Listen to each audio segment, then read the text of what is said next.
நித்திய நித்திய காலமாய் எறியப்படுவார்கள் என்பது உண்மையாய் இருக்குமோ? One thing I want to say, ஒரு காரியத்தை நான் சொல்ல விரும்புகிறேன். those who do not believe in heaven and hell and those who do not believe in God think they are more intelligent than those who believe in these things. ஆனால் நான் ஒரு காரியத்தை சொல்ல விரும்புகிறேன். யாரெல்லாம் நரகம் பரலோகம் என்று உண்டு என்று நம்புகிறார்களோ, யாரெல்லாம் மரணத்திற்கு பின்பு ஒரு காரியம் இருக்கிறது என்று நம்புகிறார்களோ, அவர்கள் எல்லாரும் இந்த நம்பாதவர்கள் தான் ஞானவான்கள் என்று சொல்லுகிறார்கள்.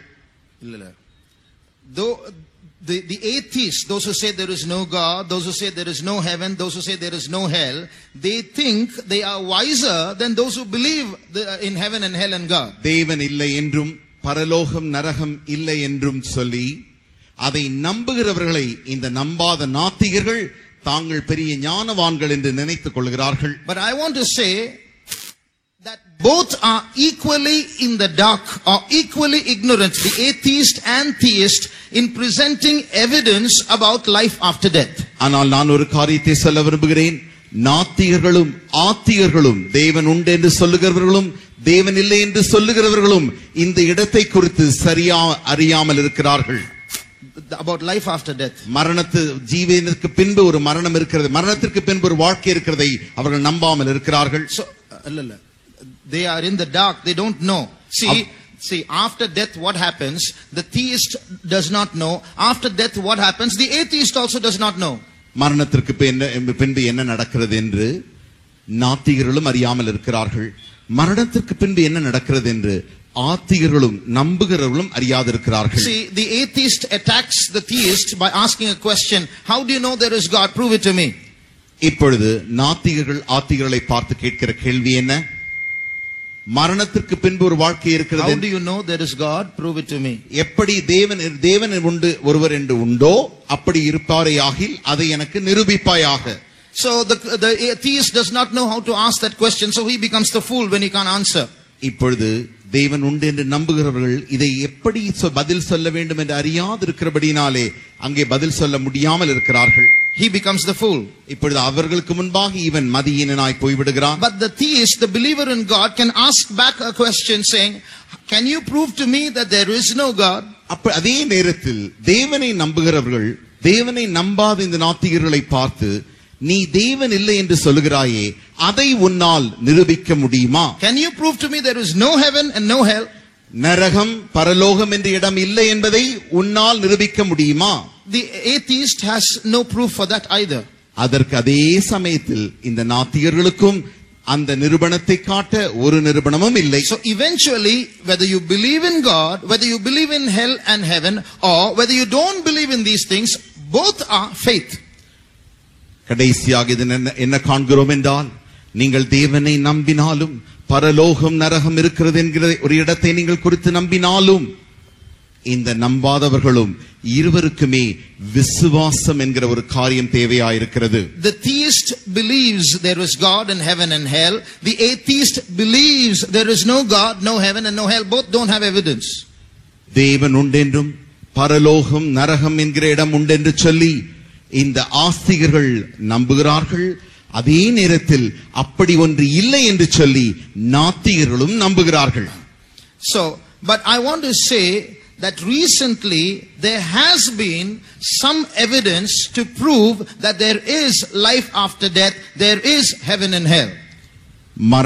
மரணத்திற்கு பின்பு ஒரு வாழ்க்கை உண்டென்றும் பரலோகம் நரகம் என்பது உண்டென்று சொல்லி நான் சமீப காலங்களில் கண்டறிந்ததான நிரூபணத்தை உங்களுக்கு சொல்ல விரும்புகிறேன். Is it possible for us who are on this side of life, this side of death, to get a peep into what exists beyond death? மரணத்திற்கு முன்பாய் காணப்படுகிறதான நாம், இந்த வாழ்க்கையில் காணப்படுகிற நாம், மரணத்திற்கு பின்பாக ஒரு வாழ்க்கை இருக்கிறதா என்பதை எப்படி காண முடியும்? Is there a way to peep into what is beyond death? மரணத்திற்கு பின்பு ஒரு காரியம் என்ன இருக்கிறது என்பதை அறிந்து கொள்ள நம்மால் கூடுமோ?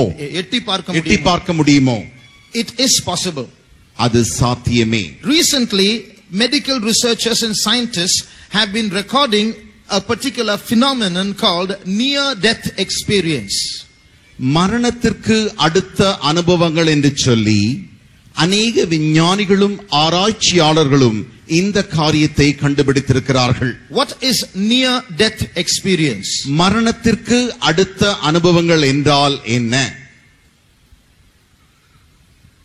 Near death means when a person meets with an accident or falls seriously ill. மரணத்திற்கு அடுத்து அவ்வளவு நெருங்கி போகிறதான அனுபவம் என்னவென்றால், ஒருவன் தற்காலிகமான அல்லது ஒரு ஆபத்திலோ அவன் ஈடுபட்டு அங்கே உயிர் போகிறதான் அந்த மரண தருவாயில் காணப்படும் பொழுது, he reaches a stage where either his heart functioning or breathing functioning ceases.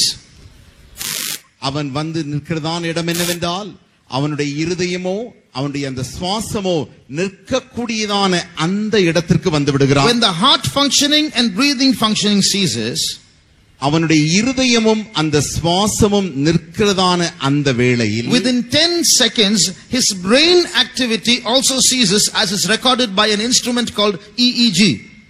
EEG என்று சொல்லப்படுகிறதான இந்த மருத்துவ கருவியினாலே இப்படி ஒரு மனிதனுடைய இருதயமும் அவனுடைய சுவாசமும் நிற்கிறதான அந்த வேளையில் தானே 10 நொடிகளுக்குள்ளாய் அவனுடைய மூளையும் கூட அப்படியே வந்து நின்று விடுகிறது. So the screen shows that his brain activity has ceased. The waves become flat. அதற்கு பின்பு அவனுடைய அந்த மன அலை வரிசைகளானது அப்படியே வந்து அதுவும் நின்று விடுகிறது. And after that he is virtually dead, almost dead. அதற்கு பின்பு அவன் ஏறக்குறைய செத்து போனவனை போல் ஆகிவிடுகிறான். Few seconds or few minutes he is like that. கொஞ்ச நொடிகள் அல்லது கொஞ்ச நிமிடங்கள் அவன் அப்படியே காணப்படுகிறான். Suddenly he comes back to consciousness. திடீரென்று மறுபடியுமாக அவனுக்கு சுய நினைவு வந்து விடுகிறது. This is called near death. அதுதான் மரணத்திற்கு அருகில் செல்கிறதான Now அனுபவம். what is near death experience? மரணத்திற்கு அருகில் செல்கிறதான அனுபவங்கள் என்றால் என்ன? These people who approach death so closely and come back to life have stories to tell when they regain consciousness. இப்படி மரண தருவாய் வரைக்கும் சென்று திரும்பவுமாக சுயநினைவு பெற்றவர்கள் தங்களை குறித்து சொல்ல அவர்களுக்கு அநேக கதைகள் உண்டு.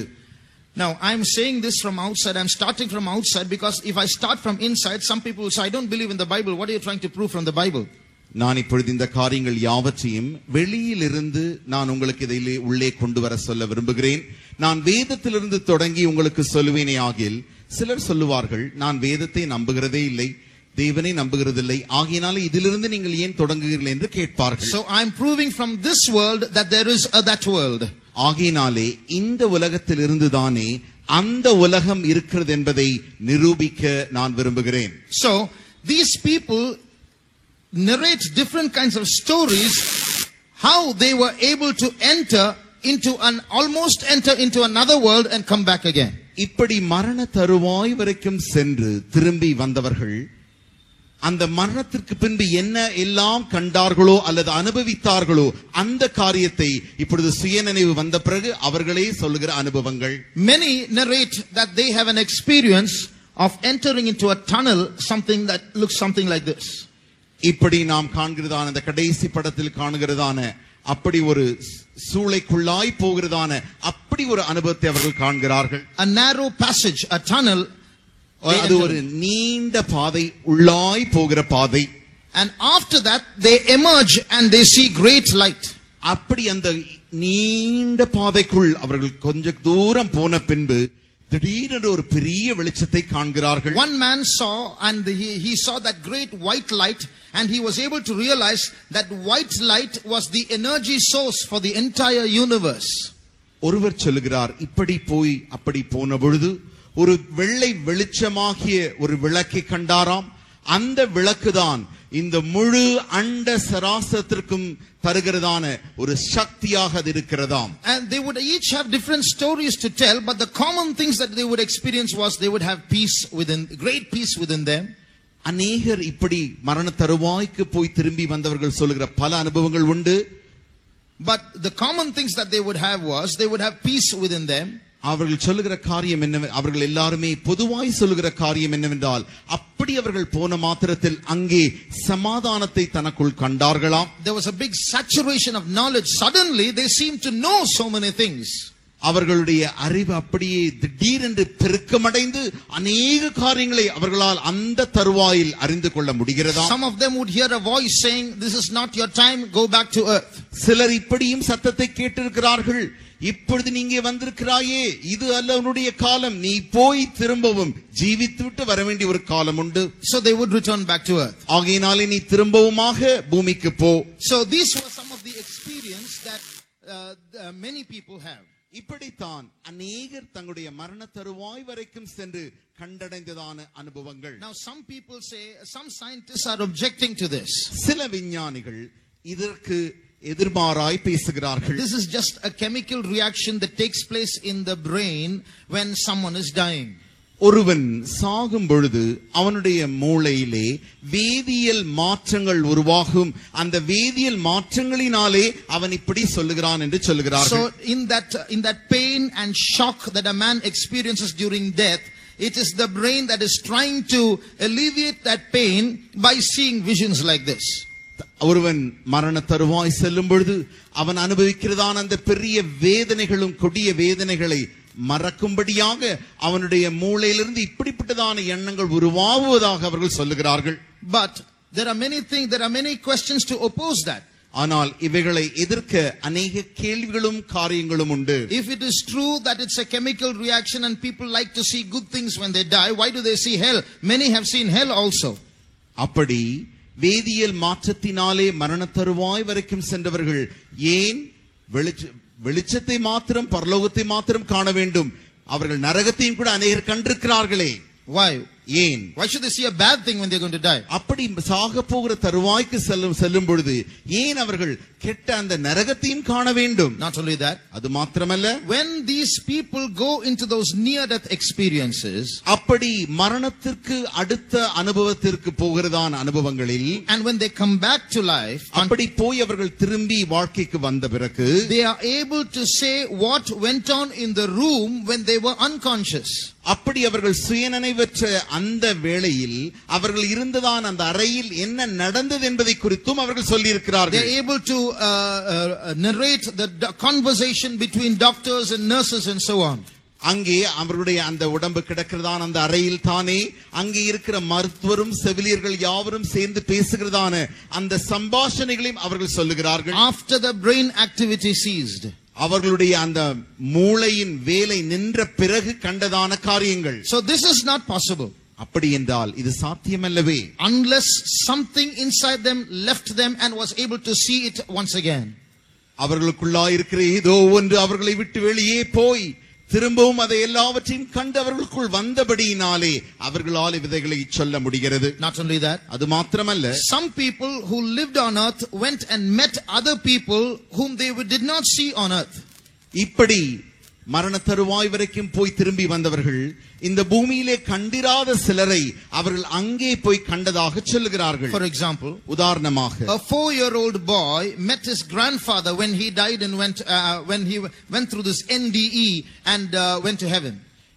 அவன் ஒரு 4 வயது சிறுவன் அப்படி மரண தருவாய்க்கு போன பொழுது தன்னுடைய தாத்தா மரித்ததான அந்த தாத்தாவை போய் அவன் அங்கே கண்டுவிட்டு திரும்ப வந்திருக்கிறான். He did not see his grandfather while he was on earth. அவன் இந்த பூமியில் பிறந்த நாட்களில் இருந்து அவனுடைய தாத்தாவை அவன் பார்த்ததே இல்லை.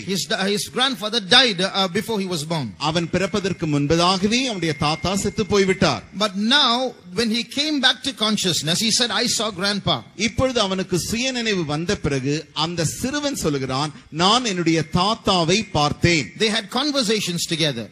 இந்த தாத்தாவும் பேரனும் இப்பொழுது சம்பாஷிக்கிறார்கள். So to test if this was true, அது உண்மையா என்பதை அறியும்படியாக they brought 3 photos of 3 old men, only one of which was grandpa's photo. இந்த சிறுவனிடத்தில் இப்பொழுது 3 வயதான முதியோர்களின் படத்தை கொண்டு வந்து காட்டுகிறார்கள். யார் உன்னுடைய உண்மையான தாத்தா? And he pointed to the right photo and said, this is the one, this is the person I saw. அவன் சரியாக தன்னுடைய உண்மையான நிஜ தாத்தாவின் படத்தை காட்டினான். Now if this is only chemical reaction in the brains, these things can't happen. இப்படி மூளையிலே வேதியியல் மாற்றங்கள் உருவாகி அப்படி அவன் கண்டிருப்பானே ஆகில் அவன் அந்த நிஜமான தாத்தாவை எப்படி காட்டியிருக்க முடியும்? Now who is doing research in all these things? யார் இந்த காரியங்கள் யாவற்றிலும் ஆராய்ச்சி செய்கிறார்கள்? There are 2 basic institutions. இதை குறித்து ஆராய்ச்சி செய்கிற 2 அடிப்படை நிறுவனங்கள் உண்டு. One institution is called IANDS. ஒரு நிறுவனத்தின் பெயர்தான் IANDS, International Association for Near Death Studies.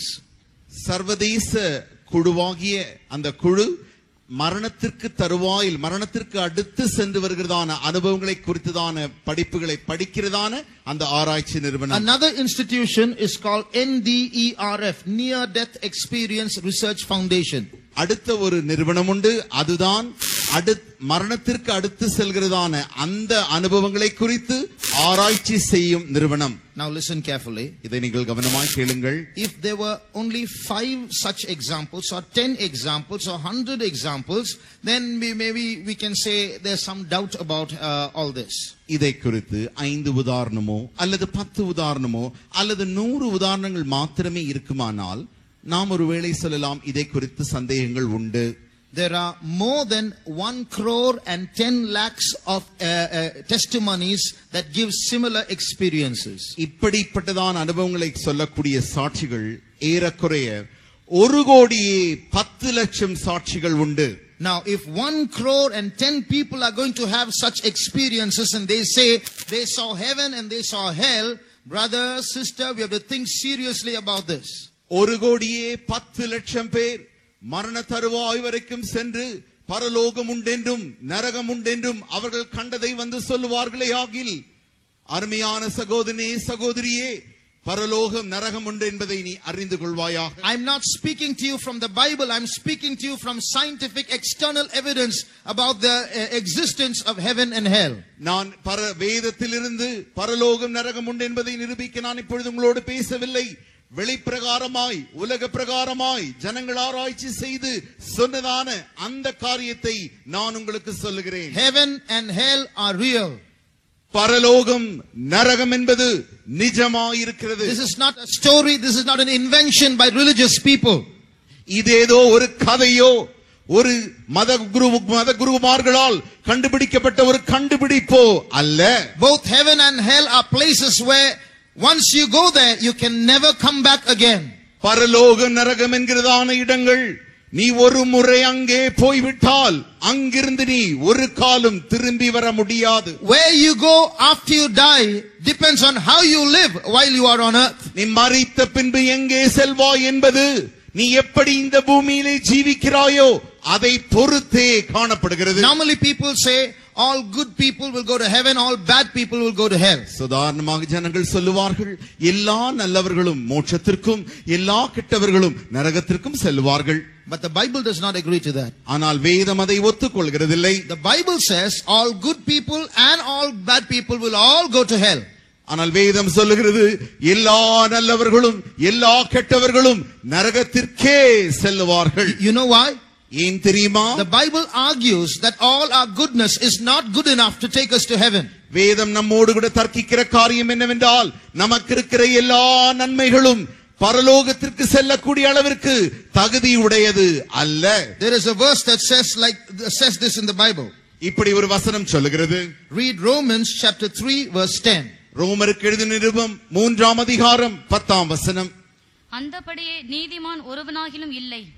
As it is written, there is none righteous, no, not one. There is none righteous. In English there's extra adjectives there. No, not one. ஆங்கிலத்திலே தெளிவாய் சொல்லப்பட்டிருக்கிறது. நீதிமான் ஒருவனாகிலும், நீதிமான்களே இல்லை, நீதிமான் ஒருவனாகிலும் இல்லை. There is none that doeth good. நன்மை செய்கிறவன் ஒருவனும் இல்லை. Read Psalm 53, சங்கீதம் 53ஆம் அதிகாரம் verse 3.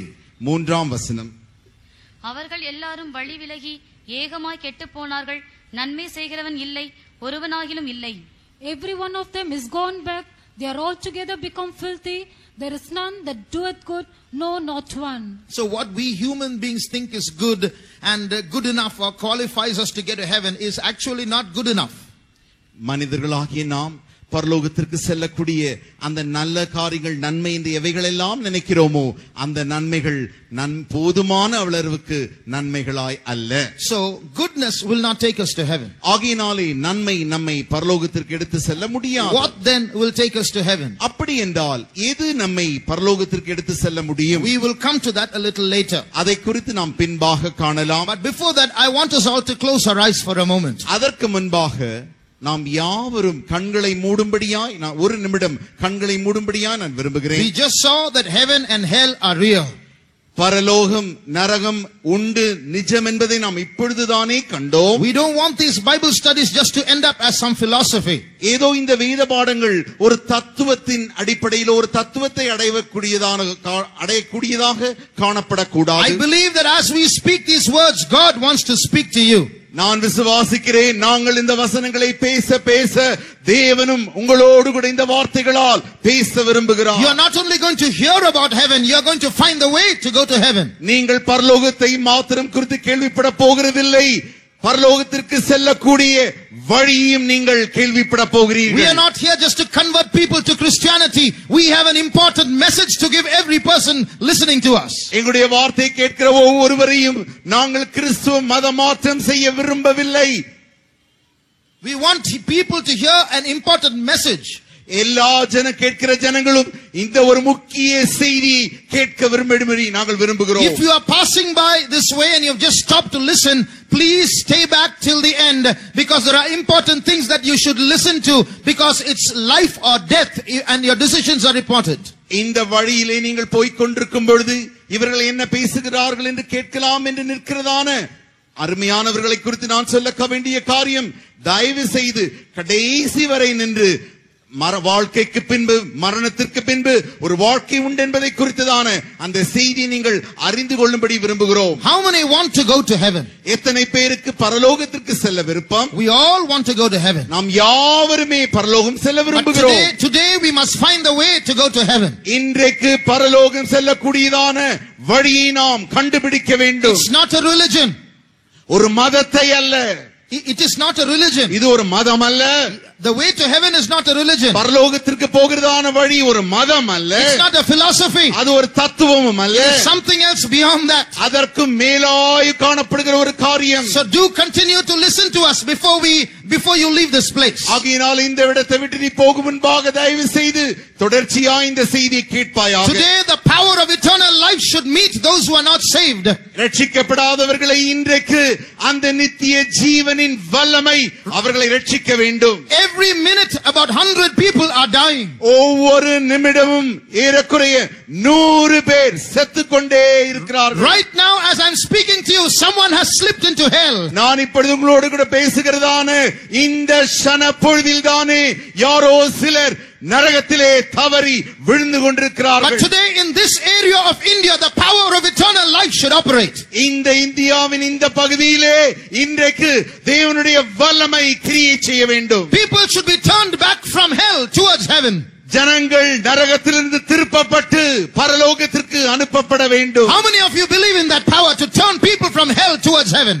ஜனங்களை நரகத்திலிருந்து திருப்பி பரலோகத்திற்கு திருப்பக்கூடிய வல்லமையை எத்தனை பேர் இங்கே விசுவாசிக்கிறீர்கள்? Put up your hands. உங்களுடைய கரத்தை உயர்த்துங்கள். Today as you lift up in witness of that power, அந்த வல்லமைக்கு சாட்சியாய் இன்றைக்கு நீங்கள் தூக்கிய கரங்கள், that power is going to operate in our midst today. அந்த வல்லமை நம்முடைய மத்தியில் இன்றைக்கு கிரியை செய்ய போகின்றன.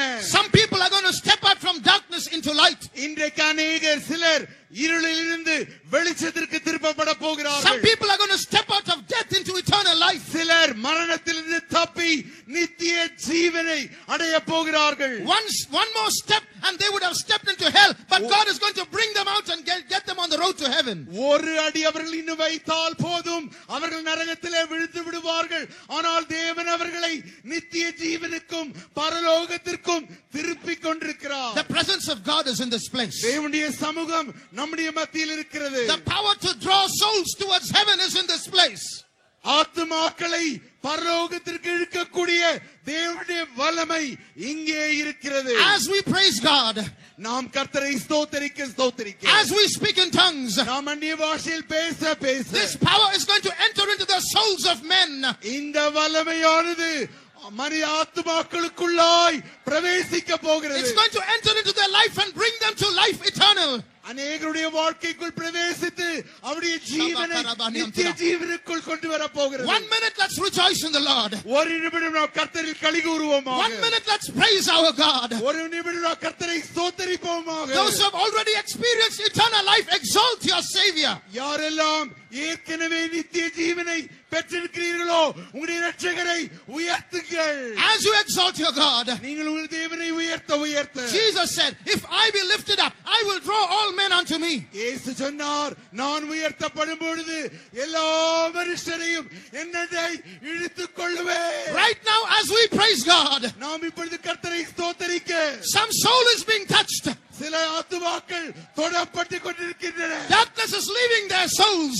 அவருடைய ஆத்துமாக்களில் இருந்து இருளானது நீங்கிக் கொண்டிருக்கிறது. Eternal life is entering into their spirits. அவருடைய ஆவிக்குள்ளாய் நித்திய ஜீவன் பிரவேசிக்கிறது.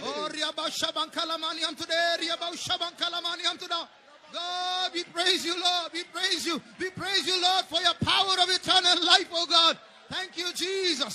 Thank you, Jesus. Thank you, Jesus. Hallelujah. Praise you, Lord. Praise you, Jesus. Thank you, Savior. We praise you, Lord. We praise you. We praise you. We praise you. Amen. Hallelujah. Hallelujah. Now we will look at a little about heaven today. இன்றைக்கு நாம் பரலோகத்தை குறித்து ஒரு சில காரியங்களை காண்போம். What is heaven like? பரலோகம் எப்படி இருக்கிறது? Or what is heaven not like? பரலோகம் எப்படி இல்லாமல் இருக்கிறது? We are going to see these things today in brief. அதை நாம் சுருக்கமாய் இன்று காண போகிறோம். First of all, I want to tell you a few things about what heaven is not. பரலோகம் என்ன இல்லை என்பதை நான் முதலாவது சொல்ல விரும்புகிறேன். I won't give you references immediately. அதற்காக நான் உடனடியாக உங்களுக்கு வசனங்களை சொல்ல போவதில்லை. But this will be proved when we see what heaven is like through references. நாம் வசனத்தின் மூலமாக பரலோகம் எப்படி இருக்கிறது என்பதை நாம் காணும் பொழுது இதை நாம் விளங்கிக் கொள்ளலாம். There are many things to say. I will just say a few. அநேக காரியங்களை சொல்ல உண்டு, ஆனால் சில காரியங்களை சொல்ல விரும்புகிறேன். One, there is no boredom in heaven. பரலோகம் என்கிறதான இடத்தில் நமக்கு அங்க சலிப்பே கிடையாது. In spite of all the entertainments and excitements and pleasures that this world offers, boredom still exists. இந்த உலகத்தில் நீங்கள் பார்க்கும் பொழுது பல கேளிக்கைகளும் பலவிதமான காரியங்களும் நன்றாக அவர்கள் சந்தோஷமாய் இருக்கும்படி இருந்தாலும் அவைகள் எல்லாவற்றையும் அனுபவித்து கடைசியில் அவனுக்கு சலிப்பு தட்டி விடுகிறது. Why? ஏன்? The soul of man is made to experience what is infinite, not what is finite.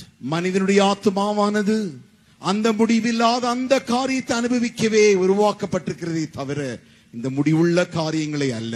That's why this soul can never be satisfied with anything in this world. ஆகையினால் தான் இந்த ஆத்துமாவானது இந்த உலகத்தில் இருக்கிற எந்த காரியங்களினாலே அது ஒரு காலும் திருப்தி அடைவது இல்லை.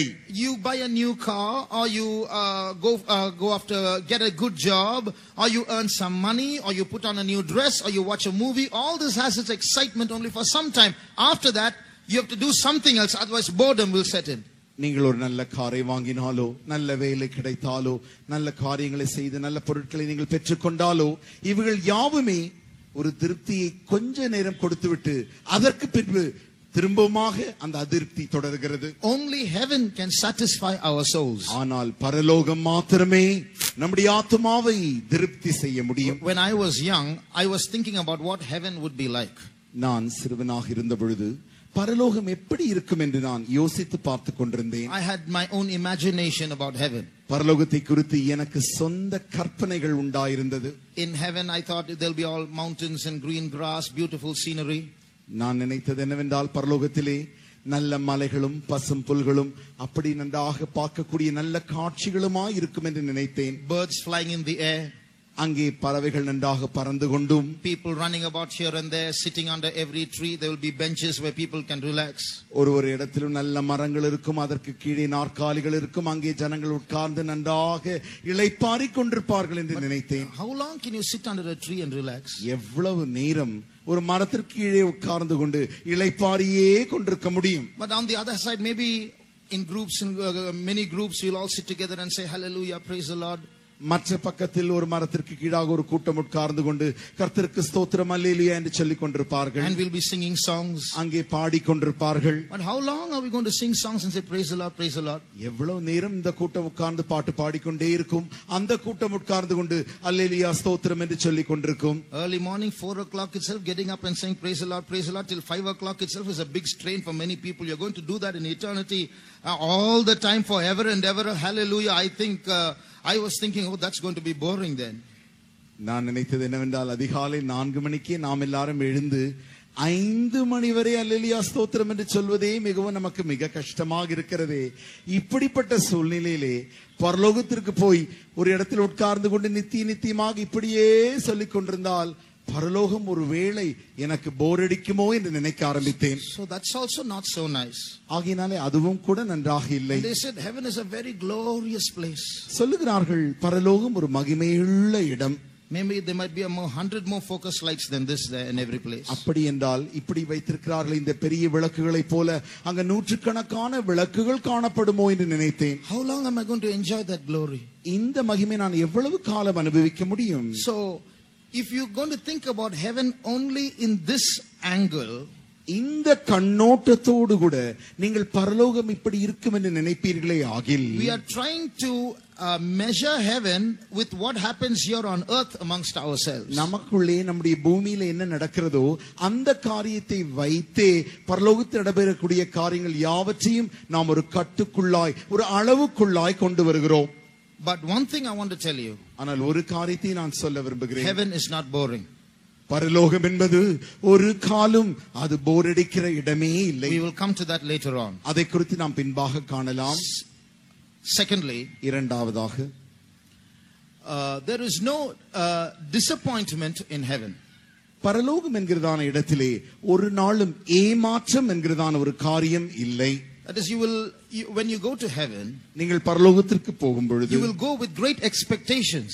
ஒரு பெரிய எதிர்பார்ப்புகளோடு கூட தான் நீங்கள் பரலோகத்திற்கு போவீர்கள். But when you enter there and look around, நீங்கள் பரலோகத்திற்கு போய் அங்கே இங்கும் அங்குமாய் சுற்றி பார்க்கும் பொழுது you're not going to say this is heaven, is it? I thought something else. நீங்கள் இப்படி சொல்ல போகிறதில்லை, ஓ இவ்வளவுதானா பரலோகம், நான் என்னவெல்லாம் யோசித்தேனே என்று சொல்ல போகிறதில்லை. It's never going to be like that. அது அப்படி ஒரு காலம் இருக்க போகிறதில்லை. Like the Queen of Sheba said, ஆனால் சேபா ராணி சொன்ன காரியம் என்ன? I thought what they are telling me is exaggeration, but when I came and saw it, only I realized not even half was told to me. அவள் நினைத்தால் அவர்கள் சொல்லுகிறவர்கள் யாவுமே அதில் பாதி கூட இங்க இருக்காது என்று நினைத்தாள். ஆனால் வந்து பார்த்தால் they had not told only even half. அவர்கள் சொன்னது இதில் கண்டதில் பாதியை கூட சொல்லவில்லை என்று சொல்லுகிறாள். So when you go to heaven, it's going to be much more than what you think. ஆகையினாலே நீங்கள் பரலோகத்திற்கு போகும் பொழுது நீங்கள் நினைத்து பார்ப்பதை காட்டிலும் அதிகமாய் அங்கே காண போகிறீர்கள். Thirdly, மூன்றாவதாக, there is no nostalgia in heaven. That means there is no there are some things which you can look back and feel happy about, but now you don't have it with you. நீங்கள் பரலோகத்திற்கு போன பின்பு நல்ல, அதாவது நாஸ்டல்ஜியா என்கிற வார்த்தையின் அர்த்தம் என்னவென்றால் ஒரு நல்ல காரியங்கள் நடந்திருக்கலாம் பழங்காலத்தில், அந்த காரியம் இனி வரப்போகிறதில்லை. அந்த நினைவை நினைத்து நினைத்து நீங்கள் ஏங்குகிற அந்த அனுபவம் இல்லை. For example, உதாரணமாக, you may be very happy about your childhood. நீங்களுடைய பிள்ளையாயிருந்த அந்த சிறு பிள்ளையாயிருந்த காலத்தை குறித்து மிக சந்தோஷமாயிருப்பீர்கள். So when you think about your childhood, you feel very happy about those good old days, but you can never enjoy childhood hereafter. நீங்கள் அந்த சிறு பையனாய் இருந்த அந்த நல்ல நாட்களை நினைத்து அந்த நல்ல அனுபவத்தை நினைத்து பார்ப்பீர்கள். ஆனால் ஒரு காலமும் அந்த அனுபவம் உங்களுக்கு திரும்ப வரப்போகிறதில்லை. So it's a sad memory about the good past. ஆகையினாலே அது துக்கமான ஞாபகங்கள், நல்ல பழங்காலத்தை குறித்ததான துக்க ஞாபகங்கள். In heaven there is no nostalgia or sad feeling about the past. ஆகையினாலே பரலோகத்திலே அப்படிப்பட்டதான நினைவுகள், பழங்காலத்தை குறித்த நன்மையான அந்த துக்கமான ஞாபகங்கள் ஒரு காலம் வராது. When we come to what heaven is like, we will see more about this. பரலோகம் எப்படி இருக்கிறது என்பதை நாம் காணும் பொழுது இப்பொழுது சொன்ன காரியத்தை குறித்து நாம் தெளிவாய் காணலாம். Now what is heaven like? இப்பொழுது பரலோகம் எப்படி இருக்கிறது? Read Psalm 17 verse 15. சங்கீதம் 17ஆம் அதிகாரம் 15ஆம் வசனம். நானோ நீதியில் உம்முடைய முகத்தை தரிசிப்பேன், நான் விழிக்கும்போது உமது சாயலால் திருப்தியாவேன். As for me, I will behold thy face in righteousness. I shall be satisfied when I awake with thy likeness. I shall be satisfied. நான் திருப்தியாவேன். Heaven is a place that will satisfy all the emotions of every human being. எல்லா மனுஷரின் சகல எழுச்சிகளையும் பரலோகம் மாத்திரமே திருப்தி செய்யும். For example, உதாரணமாக one person will like red, another person will like black. ஒருவருக்கு சிவப்பு நிறம் பிடிக்கும், இன்னொருவருக்கு கருப்பு நிறம் பிடிக்கும். One person will like one food stuff, another person will like another food stuff. ஒருவருக்கு இந்த சாப்பாடு பிடிக்கும், மற்றவர்களுக்கு அந்த சாப்பாடுகள் பிடிக்கும். Each person's tastes differ. ஒவ்வொருவனுடைய அந்த ருசியும் வித்தியாசமாய் இருக்கிறது. But heaven is a place that will satisfy every human being who gets there. ஆனால் பரலோகமோ அங்கு செல்கிற சகல மனுஷரையும் அது திருப்தியாக்க கூடியதாக இருக்கிறது. So all the emotions that a man can have can be fully and truly and eternally satisfied through when we enter into heaven. ஆகையினாலே ஒரு மனிதர்களுக்கு இருக்கிறதான சகல எழுச்சிகள் யாவையும் அந்த பரலோகத்திலே அவன் திருப்தியாக ருசித்து நித்தியமாய் அனுபவிக்க முடியும். We had a pastor called Pastor Don. நமக்கு பாஸ்டர் டான் தான் ஒரு பாஸ்டர் இருந்தார்கள். He had a near death experience. அவர்களுக்கும் கூட அந்த மரண தருவாய் வரைக்கும் சென்றதான அந்த அனுபவங்கள் உண்டு. His soul left him and he was taken up into great heights. அவருடைய ஆத்துமாவுடைய சரீரத்தை விட்டு மிக உயரங்களுக்கு அது தூக்கி செல்லப்பட்டது. And he said, as I went higher and higher, a point came where I experienced joy that could not be described by words. அவர் சொன்னார், இப்படி நான் உயர உயர செல்லும் பொழுது வார்த்தைகளால் வர்ணிக்க கூட அளவில்லாத அளவிற்கு அப்படிப்பட்ட ஒரு சந்தோஷத்தை நான் அங்கே அனுபவித்தேன் என்று சொன்னார். That's why the Bible says the joy of heaven is joy unspeakable. ஆகையினால் தான் வேதம் சொல்லுகிறது, பரலோகத்தின் சந்தோஷமானது வார்த்தைகளால் விவரிக்கப்பட முடியாததாய் இருக்கிறது. It's something that you cannot tell with words. There are no words in our human languages to describe the joy of heaven. அந்த பரலோகத்தின் சந்தோஷத்தை வர்ணிக்க நம்முடைய மனுஷனுடைய பாஷைகளில் வார்த்தைகளே இல்லை. Now we have certain other emotions that we can express like surprise. நமக்குள்ளே பலவிதமான எழுச்சிகள் காணப்படுகின்றன. அவைகளில் ஒன்றுதான் ஆச்சரியம். Suppose you're traveling in a bus. உதாரணமாக நீங்கள் ஒரு பேருந்தில் பயணம் செய்வீர்களே ஆகி and you befriend the one next to you. உங்களுக்கு பக்கத்தில் உட்கார்ந்திருக்கிறவர்களோடு கூட நீங்கள் சிநேகிதம் பிடிக்க தொடங்கின பொழுது, and in the course of your conversation you realized he was your classmate who was studying with you 20 years ago. அப்படி நீங்கள் அவரிடத்தில் புதிதாக யாரோ உட்கார்ந்திருக்கிறார், அவரோடு கூட பேசிக் கொண்டிருக்கிறீர்கள். பேச பேசதான் விளங்குகிறது, 20 ஆண்டுகளுக்கு முன்பாய் நான் படித்ததான் அதே என்னுடைய வகுப்பில் தான் இவரும் படித்தார் என்று நீங்கள் அறிந்த மாத்திரத்தில் you will say, what a surprise, என்ன ஆச்சரியமா இருக்கிறது என்று சொல்வீர்கள் அல்லவா? So that's called surprise. அதுதான் ஆச்சரியம். In heaven also there will be many surprises. பரலோகத்திலும் கூட பல ஆச்சரியங்கள் உண்டு. Some people we think will never go to heaven, you will see them there. நாம் சிலரை பார்த்து நினைப்போம், இவர்கள் ஒரு காலம் பரலோகம் செல்ல மாட்டார்கள் என்று. ஆனால் நீங்கள் அங்கே சென்ற பிறகு அவர்களை பரலோகத்தில் பார்ப்பீர்கள். Some people you think you'll surely see in heaven, you won't find them there. சிலரை நீங்கள் நினைத்திருப்பீர்கள், இவர்களை கண்டிப்பாக நான் பரலோகத்தில் பார்ப்பேன். அப்படி நீங்கள் பரலோகத்திற்கு போன பொழுது அவர்கள் அங்கே இல்லை. So there will be surprises like that in heaven. ஆகையினால் இப்படிப்பட்ட ஆச்சரியங்கள் பரலோகத்தில் காணப்படுகின்றன. We have many questions that don't have answers right now. இப்பொழுது நமக்கு अनेक கேள்விகள் உண்டு, அதற்கு சரியான பதில்கள் இல்லை. But when you go to heaven and Jesus answers our questions, we are going to be surprised at the answers he gives. நாம் பரலோகத்திற்கு போன பொழுது நாம் இருக்கிறதான இந்த கேள்விகள் யாவற்றிற்கும் இயேசுவானவர் தாமே பதில்களை தரும் பொழுது அந்த பதில்களினாலே நாம் ஆச்சரியம் அடைவோம். When you go to heaven and you receive the rewards, our rewards in heaven, நாம் பரலோகத்திற்கு போன பின்பு நாம் நம்முடைய பிரதிபலன்களை பெறும் பொழுது we are going to be surprised. அதை குறித்து நாம் ஆச்சரியம் அடைவோம். Lord, all this for me, are you sure? ஆண்டவரே, இப்படி பிரதிபலன்களை எனக்கு தருகிறீரே, இது எனக்கு தானா? நீ சரியாய் பார்த்தீரோ?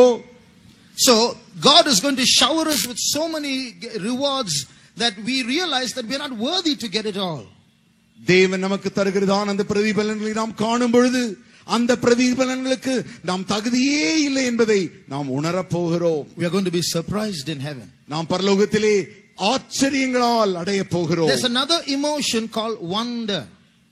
இன்னும் ஒரு எழுச்சி உண்டு, அதுதான் அதிசயம். There are some things that we will wonder at. சில காரியங்களை குறித்து நாம் அதிசயம் அடைவோம். For example, you look at this scenery here. இங்கே காண்கிறதான இந்த காட்சியை பாருங்கள். Maybe we here may not wonder at it, but people who have never seen the sea will wonder at such a scene.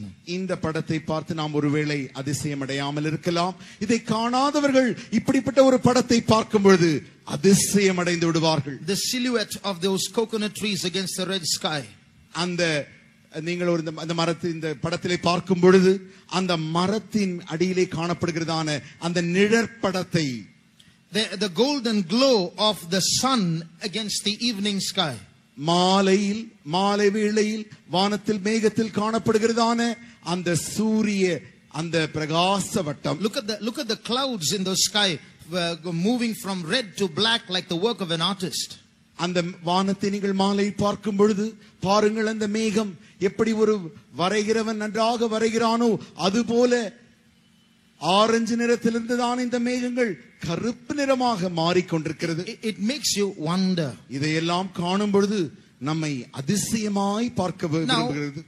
You must realize that these emotions are only there for human beings, not for animals. நீங்கள் இந்த காரியங்களை அவற்றை நன்றாக புரிந்து கொள்ள வேண்டும். நான் சொன்ன இந்த எழுச்சிகள் யாவும் மனிதர்களுக்கு மாத்திரமே உண்டே தவிர மிருகங்கள் ஒரு நாளும் இந்த எழுச்சிகளுக்கு அவர்களுக்கு இல்லை. You look at these pictures, you will say, wow, so beautiful. நீங்கள் இந்த படத்தை ஒரு நல்ல காட்சி கண்ட பின்பு என்ன அழகாக இருக்கிறது என்று அதிசயம் அடைந்து விடுகிறீர்கள். But you take a printout of this picture and show it to a cow. நீங்கள் இந்த படத்தை ஒரு நன்றாக போட்டோ படம் எடுத்து அதை நீங்கள் கொண்டு போய் ஒரு மாட்டிற்கு காட்டுவீர்களே ஆகில், it won't say wow, it will open its mouth and eat up the photograph. அது பார்த்து அழகாக இருக்கிறது வாயை திறக்காது, மாறாக நேராக வாயினால் வந்து அந்த காகிதத்தை பிடித்து நன்றாக அசை போட்டு விடும். So they don't appreciate wonder and surprise. ஆகினாலே மிருகங்கள் ஒரு காலம் அதிசயங்களை குறித்தும் ஆச்சரியங்களை என்றதான எழுச்சிகள் அடையவே முடியாது. Why has God put these emotions into us? ஆனால் தேவன் ஏன் நமக்கு மாத்திரமே இந்த எழுச்சிகளை நமக்குள் வைத்திருக்கிறார்? Because when we go to heaven we will appreciate heaven. ஏனென்றால் நாம் பரலோகத்திற்கு போன பின்பு பரலோகத்தை நாம் அதிசயமாய் ஆச்சரியமாய் பார்க்கும்படியாக only human beings will be able to understand and admire the beauties of heaven. பரலோகத்தின் அந்த அழகுகளை மனிதகுலம் மாத்திரமே கண்டு ஆச்சரியம் அதிசயம் அடைய முடியும். There is another emotion in us. நமக்குள்ளே இன்னும் ஒரு எழுச்சி உண்டு. It's the longing to know the unknown. தெரியாத ஒன்றை அறிந்து கொள்ளும்படியாக அந்த தூண்டுதல். A curiosity to know what is beyond, what is unknown to you. நமக்கு தெரியாத ஒரு காரியத்தை தெரிந்து கொள்ளும்படி அப்படி தேடுதலான ஒரு தேடுதல். That's an emotion in every human being. அதுதான் மனிதர்களுக்குள்ளாக இருக்கு, அதுவும் ஒரு எழுச்சியாக இருக்கிறது. As evidence, நிருபமாக right now, இப்பொழுதுதானே in all of you, உங்கள் எல்லாருக்குள்ளும் there is something that you want to know. ஏதோ ஒன்றை நீங்கள் அறிந்து கொள்ளும்படி ஒரு தேடுதல் உங்களுக்குள் இருக்கிறது. Something in this sermon that was left unfinished. இந்த செய்தியில் ஏதோ ஒரு காரியம் இன்னும் முடிவடையாமல் இருக்கிறது. Something that you think needs to be mentioned. ஏதோ ஒரு காரியத்தை இவர் சொல்லித்தான் ஆக வேண்டும் என்று அந்த காரியத்தை நீங்கள் எதிர்பார்த்து கொண்டிருக்கிறீர்கள். Can anyone say what is that? அது என்ன என்று யாராவது சொல்ல முடியுமா?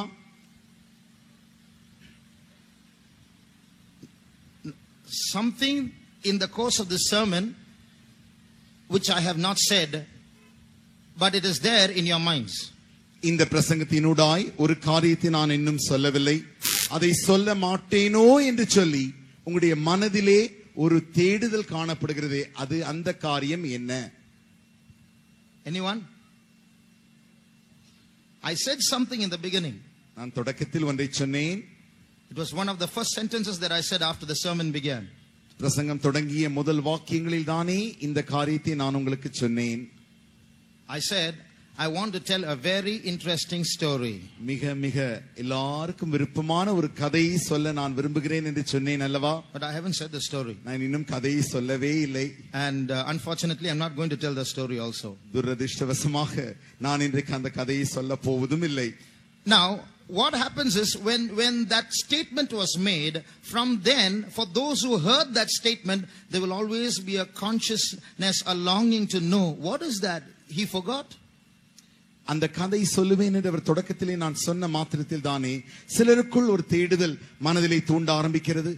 ஏதோ ஒன்று கதை சொல்லுகிறேன் என்று சொன்னாரே, அதை அவர் மறந்து விட்டாரோ, அதை சொல்ல மாட்டாரோ என்கிறதான ஒரு தேடுதல். So this shows there is a longing in us to know what is unknown.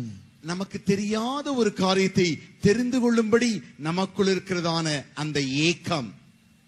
I used to wonder why does God play hide and seek with heaven and hell? Why doesn't he just show everyone one glimpse of heaven, one glimpse of hell? நான் அடிக்கடி நினைப்பதுண்டு, ஏன் தேவன் இந்த ஒளிவு மறைவு விளையாட்டை விளையாடி கொண்டிருக்கிறார்? பரலோகத்தையும் நரகத்தையும் ஒரு காட்சியாக மனிதருக்கு அப்படி காட்டி விட்டு போயிருக்கலாமே.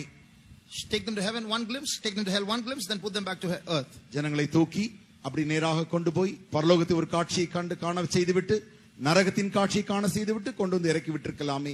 Why?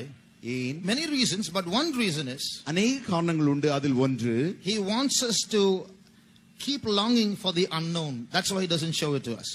ஏன் அதை அவர் நமக்கு இன்னும் காட்டாமல் இருக்கிறார் என்றால், நமக்குள்ளே அந்த ஏக்கம், அறியாத அந்த காரியத்தை தெரிந்துவிட மாட்டோமோ என்கிறதான அந்த ஏக்கத்தை இன்னும் நமக்குள் பெருக செய்யும்படியாக. When you give a gift to your friend on your birthday, why do you wrap it with wrapping paper?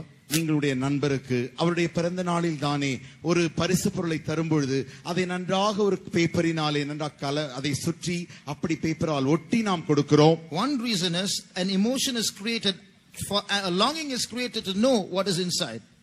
அதில் அநேக காரணங்கள் உண்டு. அதில் ஒன்று என்னவென்றால், அதற்குள்ள என்ன இருக்கிறது என்று அவர் அறிந்து கொள்ள அந்த ஏக்கத்தை இன்னும் தூண்டி விடும்படியாக. So heaven is going to satisfy that longing.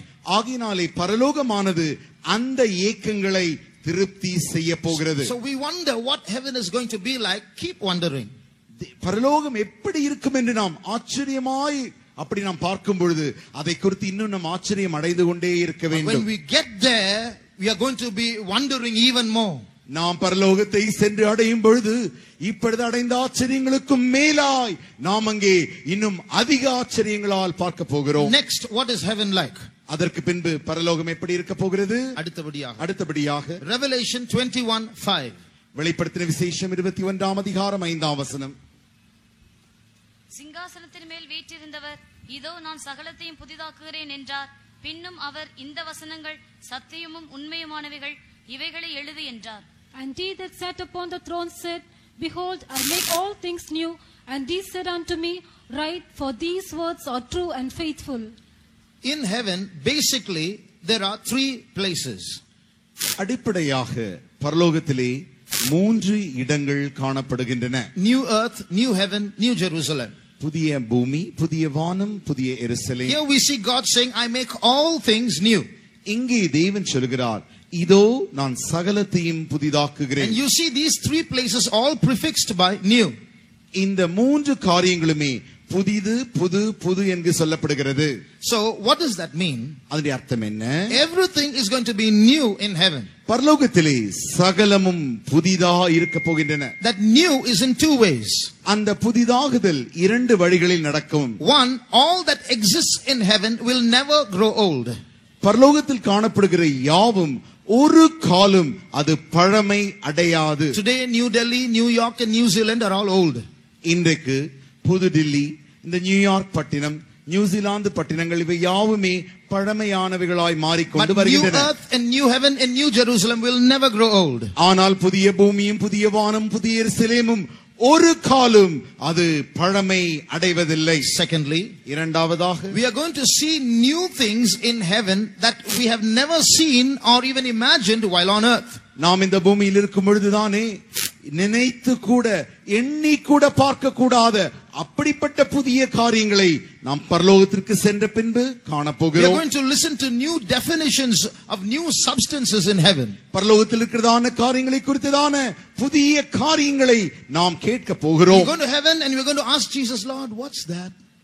நாம் பரலோகத்திற்கு போய் ஆண்டவரை நோக்கி, ஆண்டவரே இது என்ன? What's this? இது என்ன? So many new things are going to be there in heaven. பரலோகத்திலே அநேக புதிய காரியங்கள் காணப்பட போகின்றன. Things that we have never seen. இப்படிப்பட்ட காரியங்களை நாம் கண்டதும் இல்லை. That's why in the key verse we read, I hath not seen, nor ear heard, neither has entered into the imaginations of the heart what God has prepared for those who love him. தேவன் தம்மில் அன்பு கூறுகிறவர்களுக்கு ஆயத்தம் பண்ணினவர்களை கண்கள் கண்டதும் இல்லை, காதுகள் கேட்டதும் இல்லை, அவனுடைய இருதயத்தில் அவைகள் தோன்றினதும் இல்லை. So God is preparing something very, very new for human beings who have a close relationship with God. தேவனோடு கூட நெருங்கிய உறவு வைத்திருக்கிறதான மனிதர்களுக்கு தேவன் அநேக காரியங்களை ஆயத்தம் செய்து கொண்டிருக்கிறார். Not only that, அது மாத்திரமல்ல, like I used to imagine, as I told you, so we'll be sitting under green trees and relaxing, but that's not going to be the case in heaven. நான் ஏற்கனவே சென்னை நான் சிறுவனாய் இருந்தபொழுது யோசித்தது வண்ணமாக பரலோகத்திற்கு போய் ஒரு மரத்தடியில் உட்கார்ந்து அந்த பசுமையான புல்களின் மத்தியில் உட்கார்ந்திருப்போம் என்று சொன்னேனே, அது அப்படி இருக்க போகிறதும் இல்லை. We are going to be very busy in heaven. பரலோகத்திலே நாம் மிக அலுவலாய் இருக்க போகிறோம். The Bible says his servants shall serve him. வேதம் சொல்லுகிறது அவருடைய ஊழியக்காரர்கள் அவரை சேவிப்பார்கள். We read that in Revelation 22. அதை நீங்கள் வெளிப்படுத்தின விசேஷம் 22ஆம் அதிகாரத்தில் வாசிக்கிறீர்கள். That means there is work in heaven. அதிலிருந்து நாம் விளங்கிக் கொள்கிறோம் பரலோகத்திலே வேலைகள் உண்டு. There is ministry in heaven. பரலோகத்திலே ஊழியங்கள் உண்டு. Not only that, அது மாத்திரமல்ல, there is growth and development and expansion in heaven. பரலோகத்திலே வளர்ச்சி விரிவாக்கம் உண்டாக போகிறது. Read Isaiah chapter 9. ஏசாயா 9ஆம் அதிகாரம் and read verse 7. 7ஆம் வசனம். தாவீதின் சிங்காசனத்தையும் அவனுடைய ராஜ்யத்தையும் அவர் திடப்படுத்தி அதை இது முதல் கொண்டு என்றென்றைக்கும் நியாயத்தினாலும் நீதியினாலும் நிலைப்படுத்தும்படிக்கு அவருடைய கர்த்தத்துவத்தின் பெருக்கத்துக்கும் அதன் சமாதானத்துக்கும் முடிவில்லை.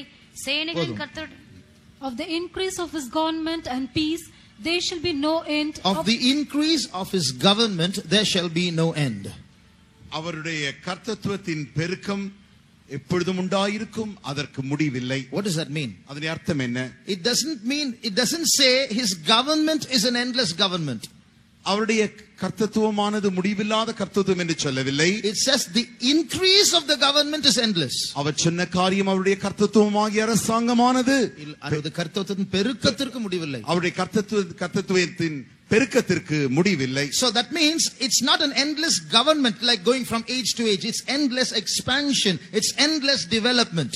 ஆகினாலே ஏதோ அது முடிவுள்ள ஒரு கர்த்தத்துவத்தின் முடிவு வருகிறது என்ற அர்த்தமல்ல, அந்த கர்த்தத்துவத்தின் பெருக்கத்திற்கு ஒரு காலம் முடிவே வருவதில்லை. So it's not only an endless government, it's an endless growth as well. அது முடிவில்லாத கர்த்தத்துவம் மாத்திரமல்ல, அந்த கர்த்தத்துவத்தின் பெருக்கத்திற்கும் முடிவே இல்லை. So there's going to be growth and development and expansion in heaven eternally, endlessly. ஆகையினாலே பரலோகத்திலே வளர்ச்சியும் பெருக்கமும் நித்தியமாய் காணப்பட போகிறது. Not only that, அது மாத்திரமல்ல, heaven is going to be everybody's home. If a man gets there, it's going to be his home. பரலோகமானது ஒரு மனிதன் பரலோகத்திற்கு செல்வானேயாகில் அது மனிதர்கள் தங்கக்கூடிய அந்த இல்லமாய் அது மாறப் போகிறது. For example, we all have our homes. உதாரணமாக நம் யாவருக்குமே நமக்கு இல்லங்கள் உண்டு. No matter how much you study in hostel and how much you like to be there, no matter how many friends are there, there's nothing as sweet as home, isn't it? நாம் என்னதான் போய் கல்லூரியிலே அல்லது விடுதியிலே தங்கி மற்றவர்களோடு கூட சேர்ந்து நன்றாக படித்தாலும் தங்கி இருந்தாலும் சரி, நாம் தங்குறதான அந்த வீடு அந்த இல்லத்தை போல் ஒன்றும் அமையாதல்லவா? So just like that, heaven is going to be a home if we get there. அதே வண்ணமாக பரலோகமும் நாம் அங்கே செல்லும் பொழுது அது நாம் தங்குகிறதான சொந்த வீடாய் இல்லமாய் அது மாறப் போகிறது. No person who goes to heaven will be homesick. அந்த பரலோகத்திற்கு போகிற ஒருவனும் வீட்டை குறித்து அந்த கவலை ஒரு காலம் வராது. No one who has ever had a peep into heaven has ever wanted to come back from there. பரலோகத்தை எட்டி பார்த்த ஒருவரும் கூட திரும்பவுமாய் பூமிக்கு வர விரும்பினதே இல்லை. Heaven is so beautiful, it overwhelms them that they forget their family, their parents, their dear ones, their home and their education. They just want to be there all the time. பரலோகமானது அவ்வளவு அழகு நிறைந்ததான இடமாய் இருக்கிறபடினாலே, அந்த அழகு அவர்களை தழுவிக் கொண்டிருந்தபடினாலே, ஒரு காலம் அந்த சமயத்தில் தன்னுடைய வீட்டையோ குடும்பத்தையோ இங்கிருக்கிற காரியம் ஒன்றையும் குறித்து அவள் ஒரு காலம் நினைவிலும் கொள்வதில்லை, கவலையும் கொள்வதில்லை. There was a missionary who went to Africa. ஆப்பிரிக்க தேசத்திற்கு ஒரு சுவிசேஷகர் சென்றார். And he served there for many years, for about 25 years. 25 ஆண்டுகளுக்கு மேலாய் அவர் அங்கு ஊழியம் செய்தார். He served in the African jungles amongst tribal people. அங்கே இருந்ததான ஆப்பிரிக்க தேசத்திலே காடுகளில் இருக்கிறதான அந்த ஆதிவாசிகளின் மத்தியிலே அவர் ஊழியம் செய்தார். Then after that, after 25 years of roughing it out in Africa, அந்த 25 ஆண்டு காலம் அப்படி ஊழியம் செய்துவிட்டு he was coming back to his hometown to America by ship. திரும்பமாக தன்னுடைய சொந்த வீடு இருக்கிறதான அந்த அமெரிக்க தேசத்திற்கு அவர் கப்பலின் மூலமாய் திரும்பி வந்தார். In the same ship the president of America was coming. அதே கப்பலில் தானே அந்த அமெரிக்க ஜனாதிபதியும் அதிலே பிரயாணம் செய்தார். He had gone there for 3 weeks of hunting. இந்த ஆப்பிரிக்க காடுகளுக்கு இந்த அமெரிக்க ஜனாதிபதி 3 வாரம் அந்த காடுகளின் வேட்டை என்கிறதான ஒரு கேளிக்கைக்காக போயிருந்தார். And while he was coming back, அப்படி அவர் திரும்பி வரும்பொழுது, as the ship entered the harbor, இப்பொழுது இந்த கப்பலானது துறைமுகத்தை அடையும் பொழுது, there were bands waiting to welcome the president. இப்பொழுது ஜனாதிபதி இந்த கப்பலில் வருகிறபடியினாலே மேள வாத்தியங்கள் யாவும் வாசிக்கும்படி ஆயத்தமாய் தரையில் காணப்பட்டன. And with a 21 gun salute they welcomed the president. 21 துப்பாக்கி முழக்கங்களோடு கூட ஜனாதிபதியை வரவேற்கிறார்கள். This missionary felt very sad. இப்பொழுது இந்த சுவிசேஷகர் இதை கண்டு மிக துக்கமடைந்தார். Lord, what is this? ஆண்டவரே, இது என்ன? 25 years I served you in the jungles of Africa amongst missionaries. I come back, there's no one to welcome me. But this president goes to Africa for 3 weeks of leisurely hunting. He comes back and here's a band welcoming him. Is this fair, Lord? ஆண்டவரே, இது என்ன? நான் 25 ஆண்டு காலமாய் அந்த ஆப்பிரிக்க காடுகளுக்கு சென்று அங்கே இருக்கிற ஆதிவாசிகளுக்கு உமக்காய் நான் ஊழியம் செய்து திரும்பி வரும்பொழுது வரவேற்க ஒன்றையும் காணோம். ஆனால் இந்த ஜனாதிபதியை நீர் பாரும், அவர் இந்த ஆப்பிரிக்க காடுகளுக்கு 3 வாரம் வேட்டையாடுதல் என்கிறதான விளையாட்டிற்கு வந்துவிட்டு அவர் திரும்பி வருகிறார். இவரை வரவேற்க இப்படி மேளதாள வாத்தியங்கள், இது நியாயமோ என்று அவர் ஆண்டவரை பார்த்து கேட்டார். When I come home, there's no one to welcome me. He comes home, there's a big crowd to welcome him. நான் என்னுடைய சொந்த தேசத்திற்கு திரும்பி வரும்பொழுது என்னை வரவேற்க ஒருவரும் இல்லை. இந்த ஜனாதிபதிக்கோ இத்தனை பேர்கள் இருக்கிறார்கள். Then he heard a voice. அப்பொழுது அவருக்கு ஒரு சத்தம் கேட்டது. You are not yet come home. நீ இப்பொழுதும் நீ திரும்பி, இது அல்ல என்னுடைய வீட்டிற்கு நீ திரும்பி வந்த காரியம். You have not yet come home. நீ இன்னும் வீட்டுக்கு திரும்பி வரவில்லை. In other words, மற்ற வார்த்தைகளில், that missionary's home is not America, it's heaven. அந்த சுவிசேஷகனின் வீடு, அந்த சொந்த இல்லமானது அமெரிக்க தேசம் அல்ல, அது பரலோகமாய் இருக்கிறது. So God was telling the missionary, you've not yet come home, you come home there and you see what welcome you're going to get. அப்பொழுது தேவன் தான் அவரிடத்தில் சொன்னார், இது அல்ல உன்னுடைய வீடு, இன்னும் நீ உன்னுடைய சொந்த இல்லத்திற்கு திரும்பி வரவில்லை, உன்னுடைய சொந்த இல்லமாகிய பரலோகத்திற்கு வா, அப்பொழுது அந்த வரவேற்பினை பார்ப்பாய். If men can honor their president with such grandeur, மனிதர்கள் தன்னுடைய ஜனாதிபதி இவ்வளவு அலங்காரம் செய்து வரவேற்பார்களே ஆகில், the welcome that God has prepared for his beloved people as they enter into heaven is beyond description. தேவன் தன்னுடைய அருமையான ஜனங்கள் பரலோகத்திற்கு வரும்பொழுது அவர்களுக்கு ஆயத்தம் பண்ணினதான வரவேற்பானது வர்ணிக்கவே முடியாது. Wait and see till you get home. நாம் நம்முடைய சொந்த இல்லத்திற்கு போகும்போது வரைக்கும் காத்திருந்ததை காண்போமாக. One more thing I would like to say. இன்னும் ஒரு காரியத்தை நான் சொல்ல விரும்புகிறேன். We live in a world of 3 dimensions. நாம் வாழ்கிறதான இந்த உலகமானது 3 கண்ணோட்டங்களில் காணப்படுகிறதான உலகமாய் இருக்கிறது, பரிமாணங்களினால் காணப்படுகிற உலகமாய் இருக்கிறது. And heaven is another dimension. பரலோகம் என்பது வேறு ஒரு பரிமாணத்தால் காணப்பட வேண்டியவை. That's why we don't see it. ஆகையினால் தான் நம்மால் அதை காணக்கூடாமல் இருக்கிறது.